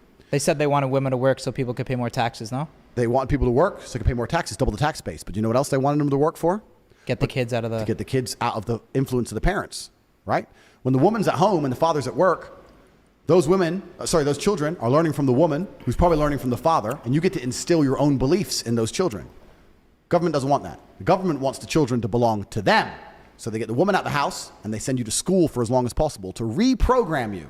This is why you will see YouTube videos of children arguing with their parents, and their parents will say that's not true, and the children will say, I learned in school that a man can be a zebra, or whatever they learned, and they start arguing with their own children. You don't own your own children's minds anymore, because your children's mind is owned by YouTube and the school, right? And the school will say to you, if your parents ever yell at you or get aggressive to you, you come to me, and we'll tell the police. Don't worry about that. So they're doing it to brainwash the children, right? Because this is how you control the future. So the whole educational system in and of itself is a scam. They use feminism and the whole women's rights bullshit to get everyone's children into the indoctrination machine. They keep you there as long as possible. They want you to finish in debt because then you got to get a fucking job and become a good slave. But they don't teach you anything of value. Nobody learns anything of value in school. And everybody intrinsically knows this. Even the people who disagree with me, I said, if you see me pull up in my Bugatti in a gas station, do you look at me and think, wow, he went to school? Fuck no. You think drug dealer, gangster, scammer. Yeah. You think I'm doing something illegal because you understand if I was staying within the paradigms of the system, I couldn't have possibly achieved this. The only way you can fathom I've done it is by imagining me as an outlaw. Because you know within the paradigms of society, I shouldn't have even fucking done it. That's how much you know school's a scam. You don't look at someone rich and respect them thinking he went to school. The people you are learning from in school aren't even fucking rich. Your business professors never had a business. They're brokies. They're fucking broke. So school's a scam. And it's the biggest scam on earth. And the reason it's a scam, before I get into the meta point, the reason it's a scam is because it operates in a vacuum. It operates in a vacuum because it cannot be fairly compared to any other service. So you can get a loan for school, but you can't use that money for anything else. Because if they were to open it up and put the school, the education system, into the fair market of capitalism, it would fail. If I were to give you 100 grand and say you can get a degree, or you can buy a crypto, or you can start your own business, or you can do anything you want with it, who's going to choose a degree? No one, probably. Nobody. So they say you can only get the money if you use it for education, which allows it to operate inside of a vacuum. Because it operates inside of a vacuum, it is one of the few things on the planet which is allowed to be non-competitive. It's not competitive against any other investment. Everyone knows that. But you can only get the money for that. So you can't get the money to invest in anything else. So you end up doing it, learning something that is outdated, slow to learn. There's more, it doubly inflates. There's more degrees every single year, meaning the value of a degree decreases. And the price goes up every single year. So it's worth less each year. It costs more year on year. There's no other industry where you can even get away with that. You get wrecked, except for the educational system. So I was explaining why it's all a fucking scam. And people say to me, well, what else am I supposed to do? I don't know what else to do. I said, I'll tell you what, I'll start a school. And my school will teach you how to make money. Because what do you want to work for? Oh, I want to work for my passion. Da-da-da. If you want to work for your passion, fuck off. What do you want to work for? I want to work for money. You're the guy I need. You want to work for money. Because there's people who really don't want to do what they enjoy. That's fine. You're never going to be rich that way. Go be a vet. A vet, you might be rich. Go work in the zoo and clean up pig shit because you get to be near an elephant. If that's your thing. Go do it. Your passion has nothing to do with getting paid. So the people who are serious, the people who are smart enough to go, I only work because I want money. I don't care what I do. I just want money. Cool. Then you can come to my school. Now, my school is competitive. My school does not operate inside of a vacuum. It's $49 a month for Hustlers University, and we teach 18 modern wealth creation methods. We teach 18 different ways to make money. In the modern world, which is very different from the old world, which is a key point because people always say, well, my parents told me, your parents lived in a different fucking world. Your parents bought a house for $60,000 and now it's worth $500,000. So of course they're telling you to save up, buy a house. How are you gonna buy a house for $500,000? You're working at Starbucks, G. It ain't gonna happen, right? So all your parents' advice is outdated and it's bullshit. So all the old advice is bullshit. Saving money is bullshit. Inflation's like 10%. Save. You gotta get rid of your money. Fuck saving. You gotta fucking spend it. So everything they tell you is wrong and old. So it's all modern wealth creation, 18 different modern wealth creation methods. It's $49 a month. And you can spend that $49 on anything you want. You don't have to join my school. You can go buy lunch if you want. So I'm competing against the entire world, right? You can invest that in anything. And people are still choosing my school. That shows it has a genuine value. At the point of this podcast, where I checked this morning, we have 108,000 students. 108,000 students. 108,000 in Hustlers University? Correct. Whoa. 108,000 isn't impressive that I've amassed. It's impressive that I retain. There are 108,000 people in the world who have joined my school for $49 a month. And they say, I am getting more for my money or more value than I'm investing here. I'm either making more money back or I'm learning more than I would ever possibly learn for $49 anywhere else. So I, unlike traditional education, genuinely compete in the world. And I'm the only educational platform in the world that does this. There's no competition at all. And I do it because the people who join my school and listen actually make money. Now, I've been accused of a bunch of shit. There is an affiliate system. You can make money with affiliates. That is a system that does exist inside. That's one of the 18 ways. You don't have to just affiliate for HU. You can affiliate for Amazon products. We teach how to affiliate for fucking anything. So you can affiliate for a bunch of shit. But there's 17 other ways to make money, all inside of the school itself. So we are the #1 educational platform on the planet. And I will say this now. Anybody who's serious about making money should be inside, because $49 is not going to help you in any other way in your life. There's no crypto you're going to buy for $50 that's going to blow up. There's nothing else. For $50, you have fucking nothing to lose. I'm not saying it's going to be easy. I'm not saying it's going to be quick, but we'll teach you how to make money if you're ready to sit there and learn. So that's what HU is. So I've got the HU and the War Room, the two biggest things online. So between those, I'm doing okay. When you say like they want to get the kids out of the schools, who do you think is like, that's like some heavy... Like, that's some heavy string pulling. Like, who do you think is behind that? Like, I know people just say it's the government, but you know what I mean, though? To be that smart to say, all right, we're going to separate kids from their parents so we can take over the minds of the youth. That's like a very smart concept to think of. Do you know what I mean? Like, how does someone come up with that? You come up with it because it's natural human nature, right? Like, if you have do you think that's like the government making those decisions? It's way above the government. Like, that's what I mean. Like, who do you think is they? There are people who've been in charge of the world for quite a long time. And to keep it simple and to make sure this podcast stays up, the people who control the money are going to control the world. Because if you have money, you can influence people. Yeah. Right? So, and the governments, what do the governments need? Money. So they're a layer in the chain. That's what I mean. The governments are the illusion of choice. Yeah. It doesn't matter who the fucking president is. It's bullshit. Right? So the true matrix, the people who truly control it, they want as much influence and power as possible. This is human nature. If you have a company, you're not going to hire employees who disagree with you and don't listen to you. You're going to want them to be as compliant as possible, just like you're going to want your woman to be as compliant as possible. It's who you are as a man, right? So if you're one of the most important, powerful billionaires on the planet, you're going to want as much power over the world as possible. You want people to be compliant. So you're going to look for the outside support structures and attempt to attack them. If you had a girlfriend and she's 100% and she listens to you, except she has this one friend who's always in her ear talking shit, you're going to say, don't be friends with her anymore. So if you're trying to teach the children X, but their parents are trying to teach them Y, you're going to say that we need them to spend less time around their parents. So how do we do that? We need the parents to be more busy, and we need them to go somewhere. That's just like some crazy control shit, though, is what I'm saying. Yeah. But that's what they've done. Yeah. It's on purpose. Like, it's very, very purposeful. It's all done on purpose. These people are not fucking stupid. The average person doesn't understand that, like, that statement means that, like, there's people above us that are just trying to control us, right? Oh, completely. There's people in charge above us trying to control us all. I mean, if the last 3 years haven't proved that, I don't know what's going to prove it to you. Like, there's definitely people who want to control us, because all of us, every man on earth, has an innate instinct for power and control. We're all human. We're not pure creatures. The reason you guys love doing this podcast is because you love being big and getting more followers and getting more influence. What is influence? It's power. It's control. Mm-hmm. It's what you want. It's what I want. It's what everyone wants. If you get to a certain level in life, that's what you want. Now, you're going to have power and influence over a whole bunch of people. You may believe, it's not even necessarily evil. You may believe that you're helping them. They don't understand the world. They're the little peasants. They're the ants. I'm the big billionaire. I'm going to teach them things they don't know they need to learn yet. Their mother is outdated. She's in their ear. We're going to separate them so I can help the kids. They may think they're doing it for a good reason, but what they're really doing is trying to propagate their own personal worldviews on other people. As we all do, as you do, as I do, etc. They've just managed to have a lot more influence and more power to do it, right? Mm-hmm. So you talk about governments. The fuck is a government? Governments are bought and sold.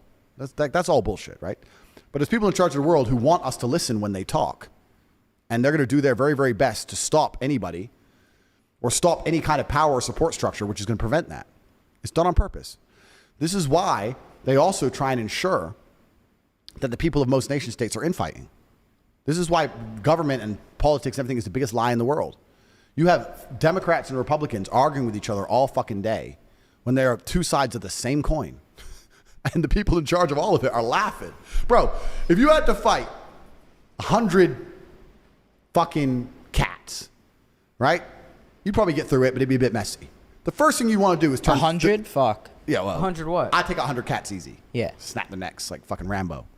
Point is, you'd want to turn all the white cats against the fucking yellow cats. First. Start civil war first. Let's get them uneasy. We don't working together on me now. Let's man. Well, you're Democrat, you're Republican. You're black, you're white, you're brown. You're gay, you're straight. You're a man, you're a woman. You're this, you're that, you're this, you're that. And then everyone's gonna sit there and fucking argue all day, and they're gonna sit at the top laughing. There's more of us than there is of them.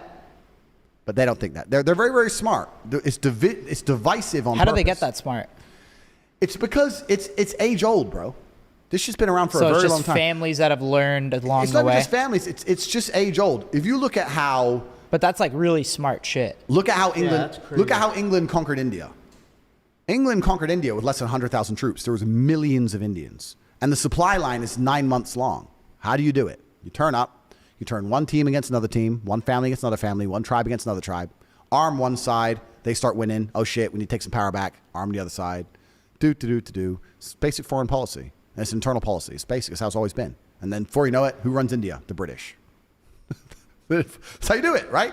It's how America does most of foreign policy today. It's how the world functions. You cannot have people divide and united. conquer. You can't have people united. If you have all the people inside your country united, they're not going to stand up for shit. I'm sorry, they're not going to stand for shit. They're going to stand up for shit. Secretly, though, we are a lot aligned, but the media just thinks that we're not. No, the media doesn't think. The media makes us think. convinces. They convince it people wants that you we're to divided, feel like yeah. you're not. So they know. They Like know. Don It's- Lemon and- the media is the machine. The media is the weapon crazy. that they use to It's propagate. sad. Yeah, it's sad. So all of this is very, very purposeful. The people in charge of the world do it on purpose. Of course, it's done on purpose. But you're saying, like, why did they come up with these ideas, or how is it done? Because they wouldn't be able No, to I exist. know why. It's just the how is like they're just geniuses. It's almost Yeah, scary. it's like you Like to think come of up for people to sit in a room and say, "All right, now we're going to target the youth and we're going to implement the system to take away the youth from their parents." Yeah. Is like some scary smart Bro, shit. they're doing Like, scarier shit than that. I know. Bro, that's nothing. They're doing much scarier shit than that. Like, and it's just the beginning. So, but if this wasn't a public podcast, I'd love to talk about this in far more detail. But it's a public podcast, and the war room's good. But Well, I think we did nation-states good. are Why don't we worse, go? and- yeah. Smoke another cigar out there, maybe crank a beer and fucking. I wanna know more I about think it this was shit. good. Yeah, we'll talk about it more. You're a fucking legend, bro. We appreciate you. That was What's amazing. some closing statements? Closing statements. Wait, can I ask you one more thing though? Sure, Back- man. I'll talk forever. Let's Back, go. real Fucking- quick, back to the lines. If like you're in the club, and there's Lines. a chick. It's not lines. It's No, a the- number, G. Okay, body count, and there's a I'm gonna chick go to that the has 10, and then there's one that has 1. Who are you going for that you know you have a better chance of sleeping with? I would have a better chance of. But that's the thing, dude. Look, that's the thing. Honestly, Okay, well then I'll answer that question. Yeah, just answer that because Yeah, answer All right, that. I'll answer that question because it's a bit of a trick question. Yeah. I can't be tricked because I'm a professional. Because when the question was originally asked, it was who would you prefer? Yeah. And you said you would prefer the one with more. Okay. Right? So Okay. we would still prefer the one with 1. Yeah. Okay. Now, because there's a higher probability of sleeping with the hoe, that's true. Doesn't mean she's preferred. Doesn't mean that's the preference. And the true answer is you would try with the girl with 1, and if you failed, towards the end of the night, you'd end up Yes, around the good girl job. with 10. Perfect. That's what would happen. Okay. That's so a great answer, man. that's what would actually Did I happen. really say That's a preferred fucking earlier? great You said answer. preferred, yes. Okay, that's my fault. I fucked that up. Yeah, you'd prefer. But who's doing anal? Well, What the hell? All right, we're good. I mean, like, no, but this is another thing. I don't know, man. Maybe I'm getting old. This is my closing statement. Maybe I'm getting old. I'm 35, right? I've seen the world change in real time. I remember the world before the internet, and I've seen the rise of the internet, and obviously now I'm big on the internet and stuff. And I just think the world, I understand when I was young and I used to like something and old people would say, turn that off, it's degenerate. I'd be like, it's just a video game or it's just a Yeah, song. yeah. Now you- I'm becoming that guy. yeah. I'm becoming that guy now where I hear things or I see shit. The world's just so degenerate now. Oh, 100%. I see like these girls like twerking and guys on a too. boat or dudes just popping pills. I don't know. It's just all so degenerate. And now that degeneracy angers me, it's made me almost, it's changed me to a degree. Because even you're just talking about banging chicks, whatever. I really have no interest in just tearing through chicks. I just think it's degenerate. I think guys are degenerate too. man. yeah, no, of course men are and women are. I just think it's a degenerate attitude. Like I could sleep with thousands of women. I just think maybe I'm just bored of it. I don't know, but I'm just kind of like, I'd rather have 1 or 2 or 5. Give me 5 girls and I'll settle down. 5 wives, that's enough. I'm never going to be Mr. One vagina. I'm not going to be one hoe is too close to no hoe. So we're not going to go down that road. With 5 but 5 is enough. You give me a buffer space to replace one if she gets out of line, whatever. Give me 5 chicks, I'll settle down right now. But to actually be running out there and just really tearing through it, I just think maybe I'm just bored of the game. Maybe it got too easy. But I don't know. Even sex in and of itself, I just think, is it that good? You don't think one woman could please you, like fully? I don't think one woman is capable of completing a man's life. Absolutely no. I think you need a wife. Sexually. But I think You need a wife and you need hoes. Yeah. You need both. I don't think there's times and a place. I agree, because I mean, there are times where there are times where you do want to. I just love it, bro. You're so funny, bro. It's true. I think with 5 wives, things around the house, things in general will just be more efficient. You know the best thing about having multiple women? I'll tell you from my webcam days. Do they interact with each other, or do you separate them? Oh, no, they super interacted. Because I only told like 20%. Do they get jealous, though? Yeah, but they got jealous, but it's hard to get jealous. This is about the social paradigm. It's hard. Of course they got jealous, and I would reassure them and tell them everything's okay, but they would never disrespect me openly because no one else did. You don't want to be the only disrespectful bitch. Then you get kicked out. Yeah, it's not the societal norm. This is why in America everyone's fat, because it's normal. You go to Russia or Ukraine, there's very few fat people because you don't want to be seen fat because no one's fat. So everyone's going to be like, what the fuck you obese for? Do you understand what I'm saying? Sure. It's societal norm. If every chick is coming up to me and treating me like God, you don't want to be the only chick with an attitude because you feel embarrassed. You ever had Plus, yeah, of course I had that. Plus you get kicked out. Yeah. What I used to do. I get your strategy now. Girls would get kicked out. And then when they got kicked out, they'd fail because they're naturally lazy. So then when a girl got kicked out, we'd have a party. Every time I fired a bitch, we'd have a party. So we'd have a party and not make fun of her, but just say like, one less hoe, last one standing, gets the sun. We used to make a joke and all this shit. So we kick the girl out, we'd have a party, and girls would instantly, not like turn on her, but girls are tribal, right? She's no longer part of the tribe. She's stupid, and we'd all kind of think. And the part of the party is we'd monitor her on camera. So every day after she left, we'd check on how well she was doing. How?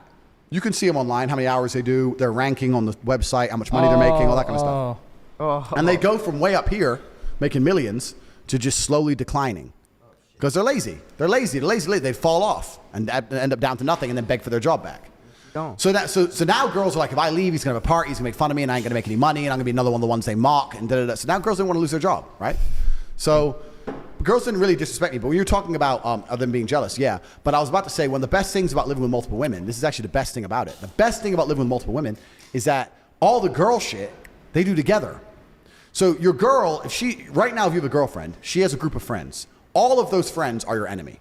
Every single thing they say to her is bad about you. He doesn't let you go out. Why is he asking where you are? Why is he calling you? It's only a boat party. Let's go here. They're all negative. You don't want your woman talking to them. That's true. Now, if you're fucking the same 4 girls, it's true. If you're fucking the same 4 girls, then her friendship circle are all behaving and all you're positive towards you now. So you don't have that negative influence, which means you get to send her away with her friends all the time. If you have a girlfriend, you don't want to send her away with her friends because they're up to bad shit. I love sending my girls away. Oh, you want your nails done? Go. Boom. Oh, you want to go see that shit movie? Go. Go to security. Oh, you want to go? Go. Leave me the fuck alone. Go. You want to go IKEA? We need towels? Cool. Go to IKEA. I didn't have to do none of the dumb shit men have to do. I see men doing all this dumb shit with their chick because they don't want her to do it with their friends. Man, I haven't been IKEA in a long time. IKEA is the most depressing place on the planet. What if you go to IKEA sucks. Wait, you're wrong. What if you go to IKEA with 5 wives? Even worse. How? I'll tell you, because I can send them 5 bitches by themselves. I went to IKEA about 3 years ago, and I genuinely think it was one of the most depressing experiences of my life. Yeah, that place fucking I saw sucks. full-grown men. It's so busy and shit, too. And it's a maze. I saw full-grown men on a Sunday morning walking around. How about the IKEA hot dogs, though? They're all right. They're pretty good.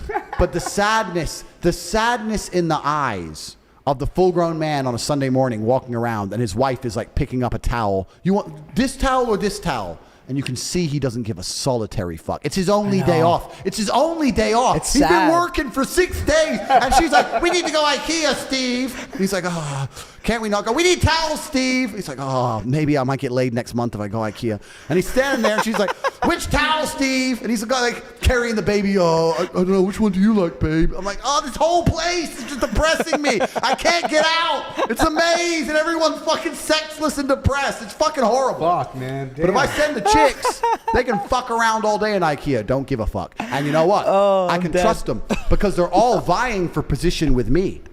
If one of them even looked at a dude, the other three would go, we were in IKEA and this guy walked past and she looked at this guy. They're all rat. They'll all rat to me. I'm the big boss. Really? Oh, no, 100%. Oh, they're friends, all right, but they're all fucking reporting to me. And on the sly, I'm like, look, you're the only one I trust. If anyone says anything, tell me. All four. Boom, boom, boom. They're all coming to me going, yeah, I think she loves you, but, you know, I don't know. We were in IKEA and she didn't talk about you the whole time. They're all just fucking ratting. So I can trust all of them because they're all fucking spying on each other. It was great. I didn't have to do no shit. If you're with one bitch, she's like, I want to go see this movie. You're like, fucking no. And you got to, like, it's long. You need multiple women so they can fuck off and do women shit. It's important. You don't ever do like wait, you don't ever go on a date with like all five? God, You've never been like, yo, I'm gonna treat all five of you tonight and go somewhere So nice? I used to go to the club with all of them. Actually, this is one of the big things about Romania. When I first moved to Romania, me and my brother went to the club and we walked in there and we saw like dudes, like two gypsy dudes or two old dudes, and they'd have like fucking dirty women on their table, right? So you go to a club in Romania, it's like 20 dudes, 100 girls, but the girls aren't accessible. You can't go there as a tourist and pick them up because they all belong to people, right? So when me and Tristan first went there by ourselves, What happens if you do? you're gonna get in big trouble, fast. You Like, beat serious? up? Really? Death? Yeah, Like, it's no. not death. It's just like they're gonna to be. It wouldn't be that fast. Like they tell you. They'll to warn you first. They tell you to fuck off. Yeah. And if you really push it, then You're dead. Yeah, you get in trouble. But Wow. But me and Tristan went there. We understood the vibe. Did it? So when we went to the club, because we saw, well, we ain't getting shit here. We're by ourselves. We left after 20 minutes. We went to the club ourselves next week, but we had the cam business, so we went ourselves with 20 girls. So to the Romanian, like the big boys, the bosses, they were like, whoa, these are Westerners. Not many Western dudes have 20 bitches on tap to just pull out hotties and walked in there. In Romania? In Romania, yeah. We had all these chicks there. We had chicks everywhere, all around the world, whatever. We had different studios. But, yes, you're saying, did I ever take my girls on dates? Girls are fantastic for status. There's times where if you want status, you need women. Women are status. Women are the true currency of ballers. Fuck money. It's women. If I go to the Bugatti dinner, everyone there's rich. Everyone's got Bugatti. Everyone's got Rolex. Everyone's got a nice house. Everyone's got a boat. Who cares? But who has the bitches? But who's sitting there with two wives? Yeah, facts. Me. You're sitting there with a hooker who doesn't really like you. You can see it in her eyes. You're sitting with a wife who's old and ugly. You're sitting with a bitch you don't fuck. I'm sitting there with two wives who adore me and are both gorgeous. Who's the rich guy? I could be the poorest man in the room, but I'm the guy they want to talk to. So women are the true currency of international ballers. So you need to be able to pull hotties out your ass just for fucking status. So if you're saying, do I take girls out? Not to give them fun or nothing. There'd be scenarios in which, yeah, I need to bring the baddies. It was pure status thing. Yeah, I'll just roll up with fucking 10 baddies. Boom. That's true, Walk though. in. Boom. That's it. You have right? a hot You girl do, with you you? get respected, Wait, though. I mean, You get respected, yeah. Bitches all over you. But yeah. no, I'm No, gonna for say real. something. When you have a hot girl with you and you introduce her to somebody and you know she's hot, it's like she's with me. It's a status status. thing. It's a Yeah. status. So having hot women is a you status. ever So- felt that? Yeah. Why are you laughing? Because he was. I don't know. I have felt that He- before. he was just being. He's just. No, I was just funny. asking. No, have you but ever, I have. have you felt ever dealt with before. that? Or? Yeah, I have. Oh, okay. My Wait, dad so- and his friends are fucking 75. So Andrew, you've never had a girl like kind of like intimidate you in a way where you're like, fuck, I'm kind of nervous around this chick. No, I'll tell you why. Yeah, have you ever had that? No, because I live in a very, very. Let me be very correct in my language. I live in a world which is. I like to think I'm very true to the base instincts of humanity. Should I shut up? Or should No, I no, keep it's going? good. No, I love it. Cool. This is our longest episode, I think, probably. Bro, I got 10 more hours. All right. I like to think I live very true to the base instincts of reality. And the base instinct of reality always has been, to a degree, violence. I'm not a violent person. I'm a very peaceful person. But as long as I'm not threatened with violence, it's very difficult for me to give a shit about anything else. And that's because I've been threatened with violence so many times and I've been in so many scenarios. Outside of professional fighting, I've been in so many scenarios where I really thought I might die. As long as that's not happening, I don't really give a shit. So if I'm sitting there with a bitch and she's hot, intimidated what? She ain't got hands. She can't slip a jab. She can't fight. Which like that's one of my brother. Shout out to my brother Tristan. That's one of his best sayings. When he gets caught cheating, or his girls go crazy, or they catch him do something. His first thing, she ain't got hands. So, like, what are they gonna do?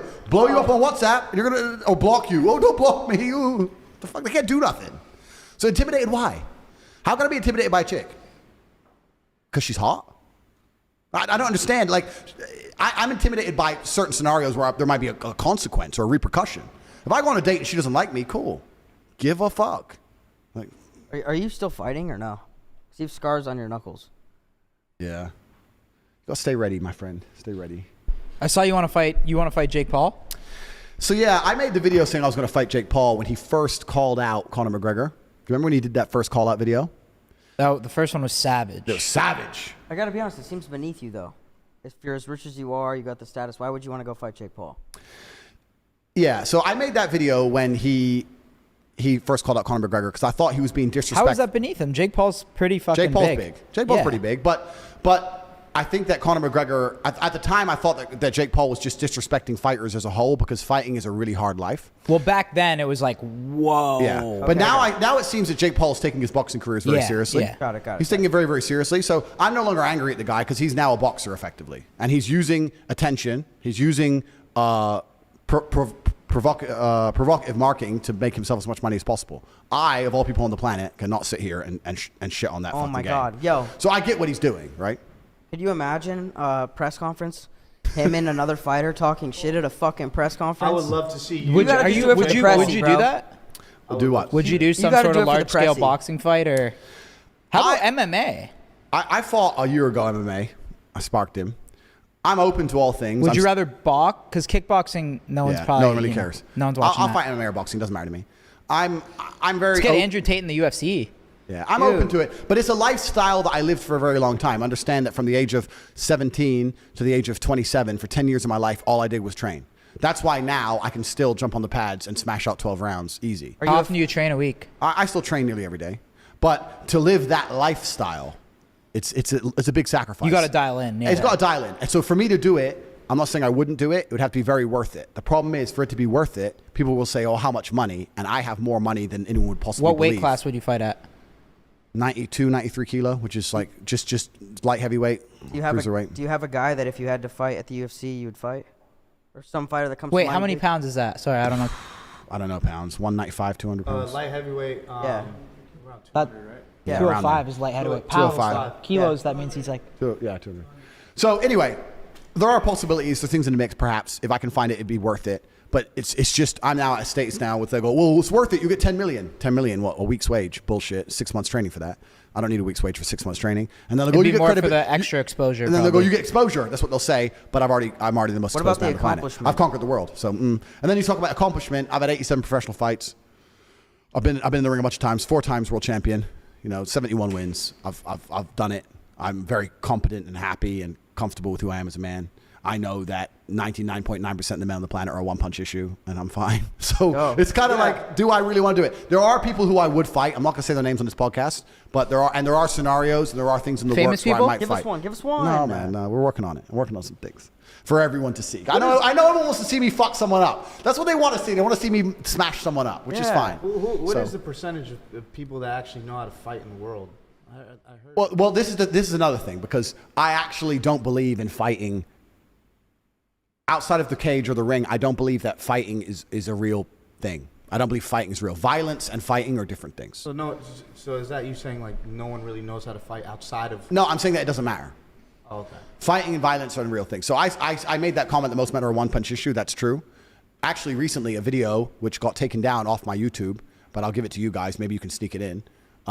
Me and my brother were in a nightclub, and some guys, 6 guys, were sitting on our Chiron taking pictures, and someone told us, sitting on the hood of the car, and we left the club. We rolled up. It's on CCTV, and me and my brother attacked the 6 of them and put them all asleep. This is in Romania. So, like, we're still about it. Like, That shit's like a movie, bro. dude. But you know what? You know what's cool? Wait, where was this? This is in Romania. Oh, okay. Me and Tristan is kind of like, man, because we grew up together, we lived together, whatever. And we know each other so well, we can talk without talking. So as the taxi pulled up, we were literally praying they're still fucking around near our car, right? Because they were sitting on the front of the car, sitting on it. And as the taxi pulled up, we're both in the back seat, and we both just turned to each other and went, go out and start fucking smashing them up. No words, no get off the car. It's all on CCTV. You'll see. I'll give you the video. Just start fucking knocking them all asleep. So I want to see that shit. yeah, but this is the point. That to a degree could be fighting, but I don't think fighting is a real thing outside the ring because violence is a different thing. I know truly violent people, and I've been in truly violent scenarios. And if someone is truly violent, they don't need to know how to fight.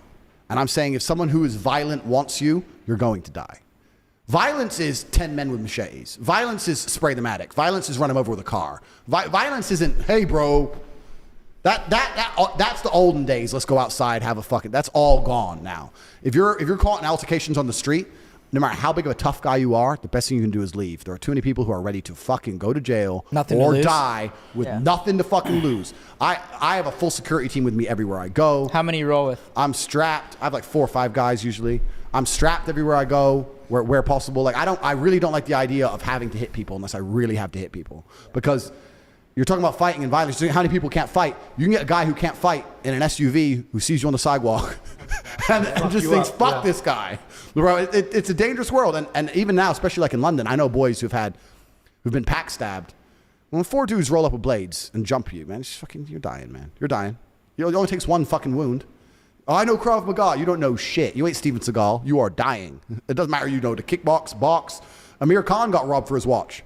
Fucking ex-world champion. They fucking ran up on him, took his watch off him 2 weeks ago. What they do? They pull a fucking sword. 4 of them. Give me it.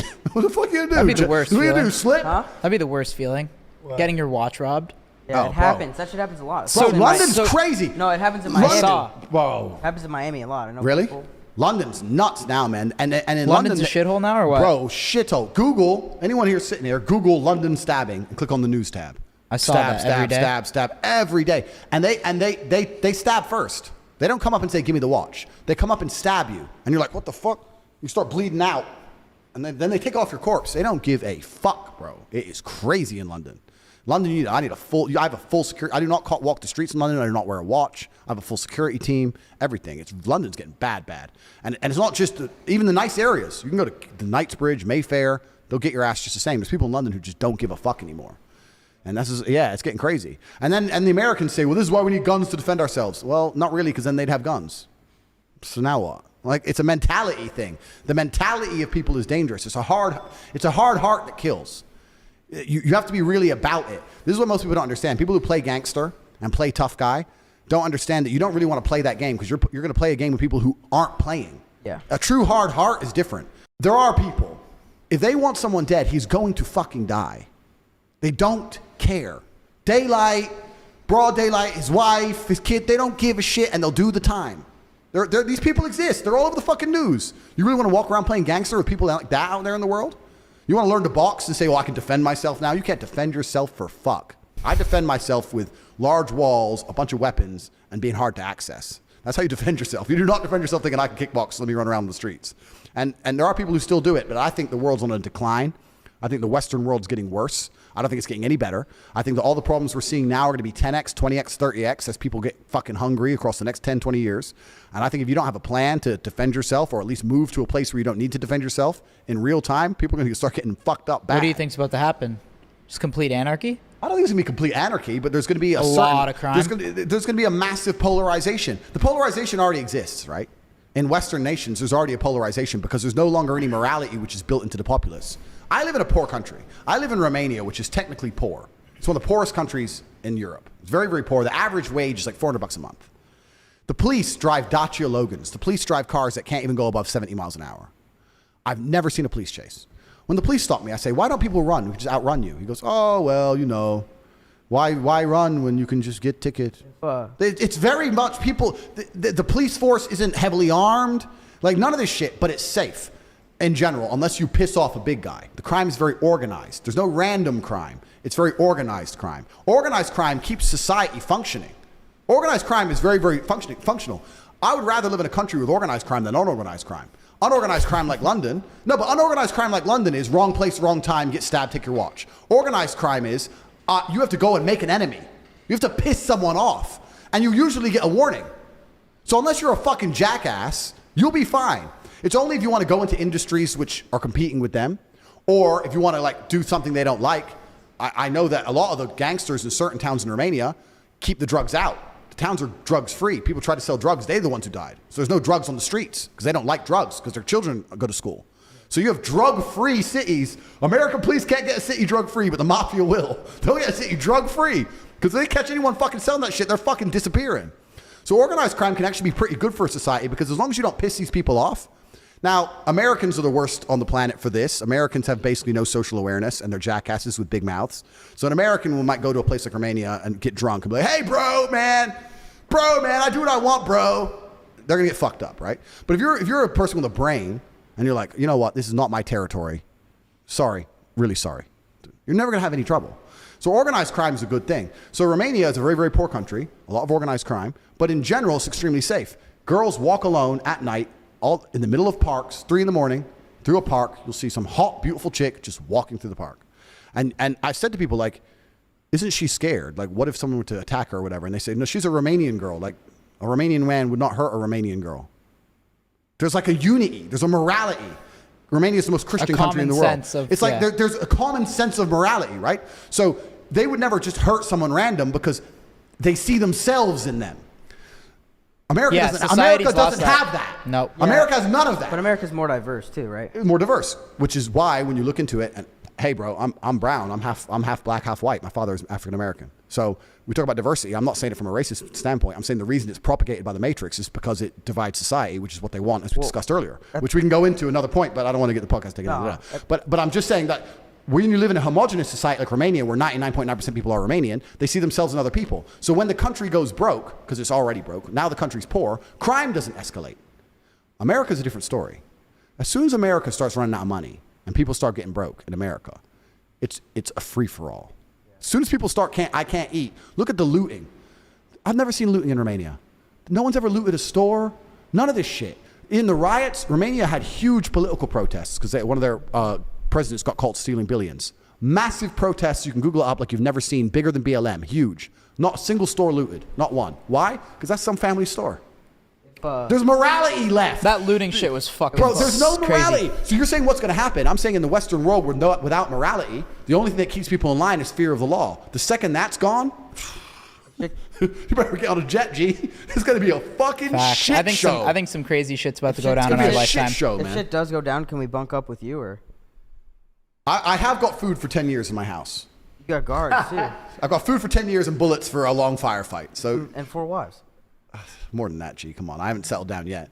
Yeah, I think, yeah, and it's interesting. Like people, we can talk about a whole bunch of shit, but when you're talking about wealth and money and stuff, the rich truly understand this. The wealthy of the world are starting to understand this. Americans are actually a very unique type of people because I am American as well. So when I say these things, I'm not hating on Americans because I'm American, right?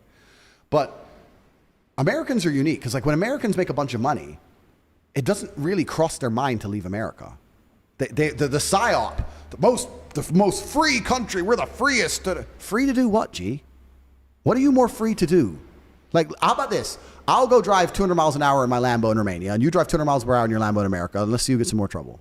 What are you free? You can't drive fast. Well, free. probably freer than China or something. Freer than China? Who's not freer than China? Yeah. Well, I mean, like, but I'm saying that there's most places, you can go to Portugal and do whatever the fuck you want. You said it yourself. Like, but I'm saying the PSYOP is so large on the American populace that a lot of the money still stays inside of America. But in other countries, people are more open and agile. But I think as the internet comes, as people start to realize, wait, I'm an American, I'm earning X amount of money, I want to move to Miami and or I can move to Croatia. I think there's a lot of good people in America though too, but there's a lot of idiots too. Completely. I'm not hating on Americans. I'm saying that when the wealth of America starts realizing that their money will get them further, they will be safer and they'll have a better quality of life outside of the USA. That's the problem for the USA. I'm not hating on the people. Yeah. I'm saying that the American mindset is still America, America, America. Everywhere else is dangerous and poor. Yeah. But Americans haven't traveled much per percent of the population.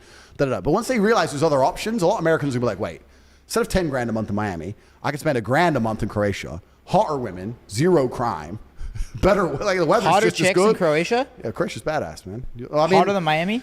Miami has a lot of hot girls, but okay, let me change it from hotter. Let me change it to better quality. Okay. Here they go to church. They're innocent. You can show them the world. You Here ain't, they you have ain't like, showing a bitch here in they Miami have like nothing. one body.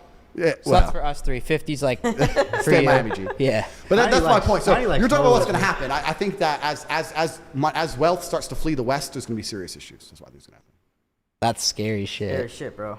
But I might be wrong. Who knows? I'm some No, crazy idiot. I agree. Oh, I yeah. think I just feel some crazy shit's coming. Like Yeah. people are just getting more and more And divided. polarized. The government's market's getting crazier and fucked, crypto's crazier. fucked, everything's fucked. But they polarize us on purpose. Like I'm not going to. I think it's going to come to a complete crash, and it's going to take a total reset for humanity to ever get back to True, but How the long problem do you is think, the total reset. I have no idea. The I think in our lifetime. But this is the problem. Whoever is powerful enough to construct a total reset will construct it in a way that we have even less freedom than we've ever had. True. That's what the reset's for. Yeah. They're trying to destroy it all for the reset, so they can come along and say the only way we can keep you safe, only way you are safe is if you obey. Let me give you guys some examples. Some very simple examples. No, yeah, 100%. Let me give you some examples, right? Because once the only thing that's preventing a huge reset right now is the human element. The human element is the one thing that they're combating against. So we were talking earlier about... What do you mean by the human element? Right. We're talking about kids going to school and the mother involved and the human ideas, the human element. So let's give an example. The last 3 years, there was a pandemic, blah, blah, blah. They made all these crazy rules. The rules only exist if the police enforce them. And during the pandemic, I traveled the entire world. I never stayed still for a second. I managed to get in and out of every country I wanted to. I did whatever the fuck I wanted. So Sweden never locked down. They don't want to talk about that. They don't talk about the fact that in Stockholm, in nightclubs, it was full of chicks and it was completely fucking normal without masks. The whole time? The entire fucking time. So I'm in Stockholm for 3 months, right? So you can go to Stockholm, go from country to country, whatever. The country where the police forces are more professional, more inside of the matrix, had stricter COVID rules than the countries where the police are more corrupt and more lazy because you can't enforce it. So if I was in Serbia and didn't wear a mask and the police over there comes and said mask, I said, bro, this is stupid. I'm not wearing a mask. Okay. He doesn't get paid enough. He doesn't care. American cop, you better put it on, bro. Put on the mask. Like, so the police force, the more matrix minded they are, the more strict the society is going to be. And I'm saying the human element because there are certain laws that they'd love to make, but they can't make because they're too far for the police, even in completely controlled countries, Western countries, to enforce. If they were to say to the American police, kill everyone with the long hair, the police wouldn't do it, right? But the human element is being removed. This is what I'm trying to say. All this shit with electric cars and AI and all this stuff. Wait until the police are robots. Wait till they bring on the new COVID shit and there's no human element in the enforcement. Wait till it's fucking pure robotic. When they program the robots, if he ain't got a mask on, take him out. I think there's going to be a new... They won't give a fuck. There's not going to be, that's a grandma without a mask. It's not going to be, oh, that's my brother without a mask. It's not going to be, you know what, this pandemic's gone on too long. This guy doesn't have a mask on. It's not going to be, he's asthmatic. There are certain things you could, even as stupid as the police were during this thing, because the police proved themselves to be fucking retards. As stupid as they were, you could still reason with them. Maybe not in America, but in many places in the world, you could say, gee, I'm not wearing a fucking mask. It's a wedding. I want to take a wedding photo. And they'd be like, okay.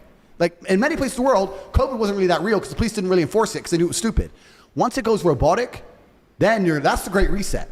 And here, do you know how they're going to do it? They're going to do it under the guise of safety. They're going to come along and say, all these accidental shootings by human cops, accidentally killing people, we can't trust police officers as people because we're all flawed. A machine never makes a mistake. You're going to be safe with the machine cops. Don't worry. The machine cops come along. And when the machine cops have replaced us all, then the enslavement begins. But we're a long ways away from that. We're okay. Then let's take electric cars. Electric cars is the same deal. Electric cars is the same thing. They want us all to have electric cars because they can turn your car off. That's all the reason they want you to have one. They can turn it off. They can't turn off your combustion engine, but they can turn off your fucking electric car. So they're forcing us all to have them. What about for the environment, though? Here we go. Now let's talk about that. Talk about that bullshit. They want electric cars so they can stop you moving. That's the whole point of it. You think they give a solitary fuck about the environment? You said environment.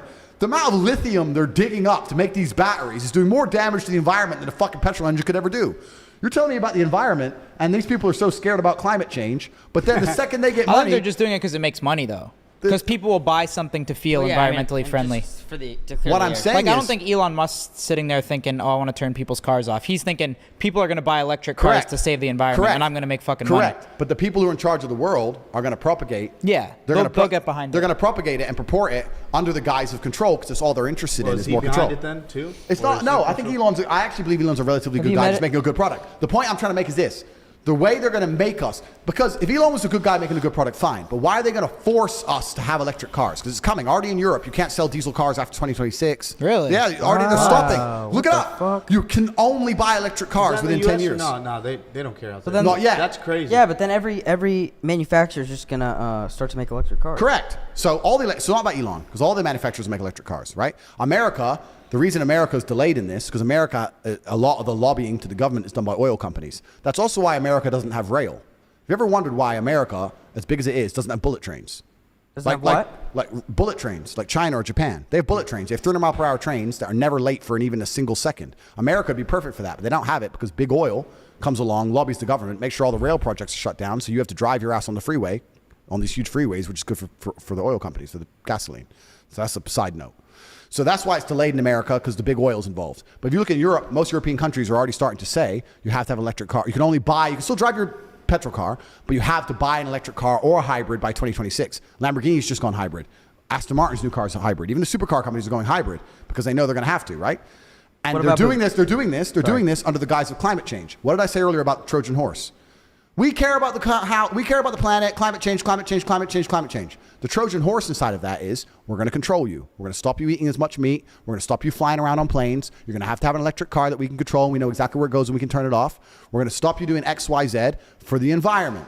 But the people who are in charge of the world who purport this shit, are they flying on economy planes or are they flying on jets? Jets. They're flying on jets. When they get rich and they're so scared about sea levels, they buy a nice big mansion on the water. You ever notice that? I thought the sea was coming, but you want a fucking mansion on the beach. You're not very scared of it now, are you? And they'll also have armed guards and say that people can't have guns. So this is what I'm saying. All of these things that the Matrix purports, it's all fucking bullshit because the people who actually fucking involved in purporting it are not concerned by it on any level. And they're going to come along to you and say, for the environment, don't eat meat, drive your electric car on Tuesdays, the only day it's going to turn on. Fuck you, you're a peasant, you're a slave, you're a peon. That's what you are and that's what you'll be. If you try and go to the protest about being a slave, we will shut your electric car off. Fuck you. Fuck yeah. Slavery's coming. And if you resist too much, the kill bots are going to turn up to your house, fucking drag you to Gulag Center number 7. That's the future of humanity. We're living in one of the last free times. Sounds fucking lit. It's coming. Right. It's coming. Mind fucking, yeah. Well, should we wrap? Andrew Tate, you're the fucking man, bro. Yeah, you're the man. Thanks. Thanks This for is hanging great. out with This us. was by far, how long was this, boys? Like 2.5 hours. 2.5 You're the hours. fucking man, bro. We usually go for like 1:15, right? Yeah. This was great, though. This was amazing. This is awesome. You're the bro. man. I'm warmed up now, so we can do another one sometime. Yeah, let's Yeah. do it. So Thank what's you. good? What's good for the rest of the week? Is there anything we should do? Like, I want to fucking... Well, can we kick it for a little bit? We'll smoke a cigar out there and talk about it? Yeah, we can sit a cigar. We can sit with the cigar. Let's chill. I'll get you guys. I'll speak to some of my friends in Croatia and get you guys a list of cool shit to do. Yeah. Oh, yeah. Because I'll be on the boat, but Yeah. I'll give you a list of shit to do, Let's places do to it. go, that kind of stuff. All right, man. You're the All fucking right, man. Thank Andrew you. Tate. That was lit. Yeah, that was Crazy fucking shit. lit. Thanks, Go, guys. bro. Thank you. Go. Thank you. All right, that pod was fucking hilarious. Andrew Tate, that guy's just a straight up comedian, man. Love him or hate him, the guy's hilarious. Just a reminder again, the high value male shirts, fire shirts, we're gonna be rocking them. They're on fullsend.com live right now. Very, very limited stock, so go to fullsend.com. Thank you guys for all the support on the podcast. This was a huge episode. We came all the way to Croatia for this. And then Monday, Nelk video. We're gonna go party with Andrew Tate right now. So get ready for the Nelk video Monday. Love you boys. See you soon.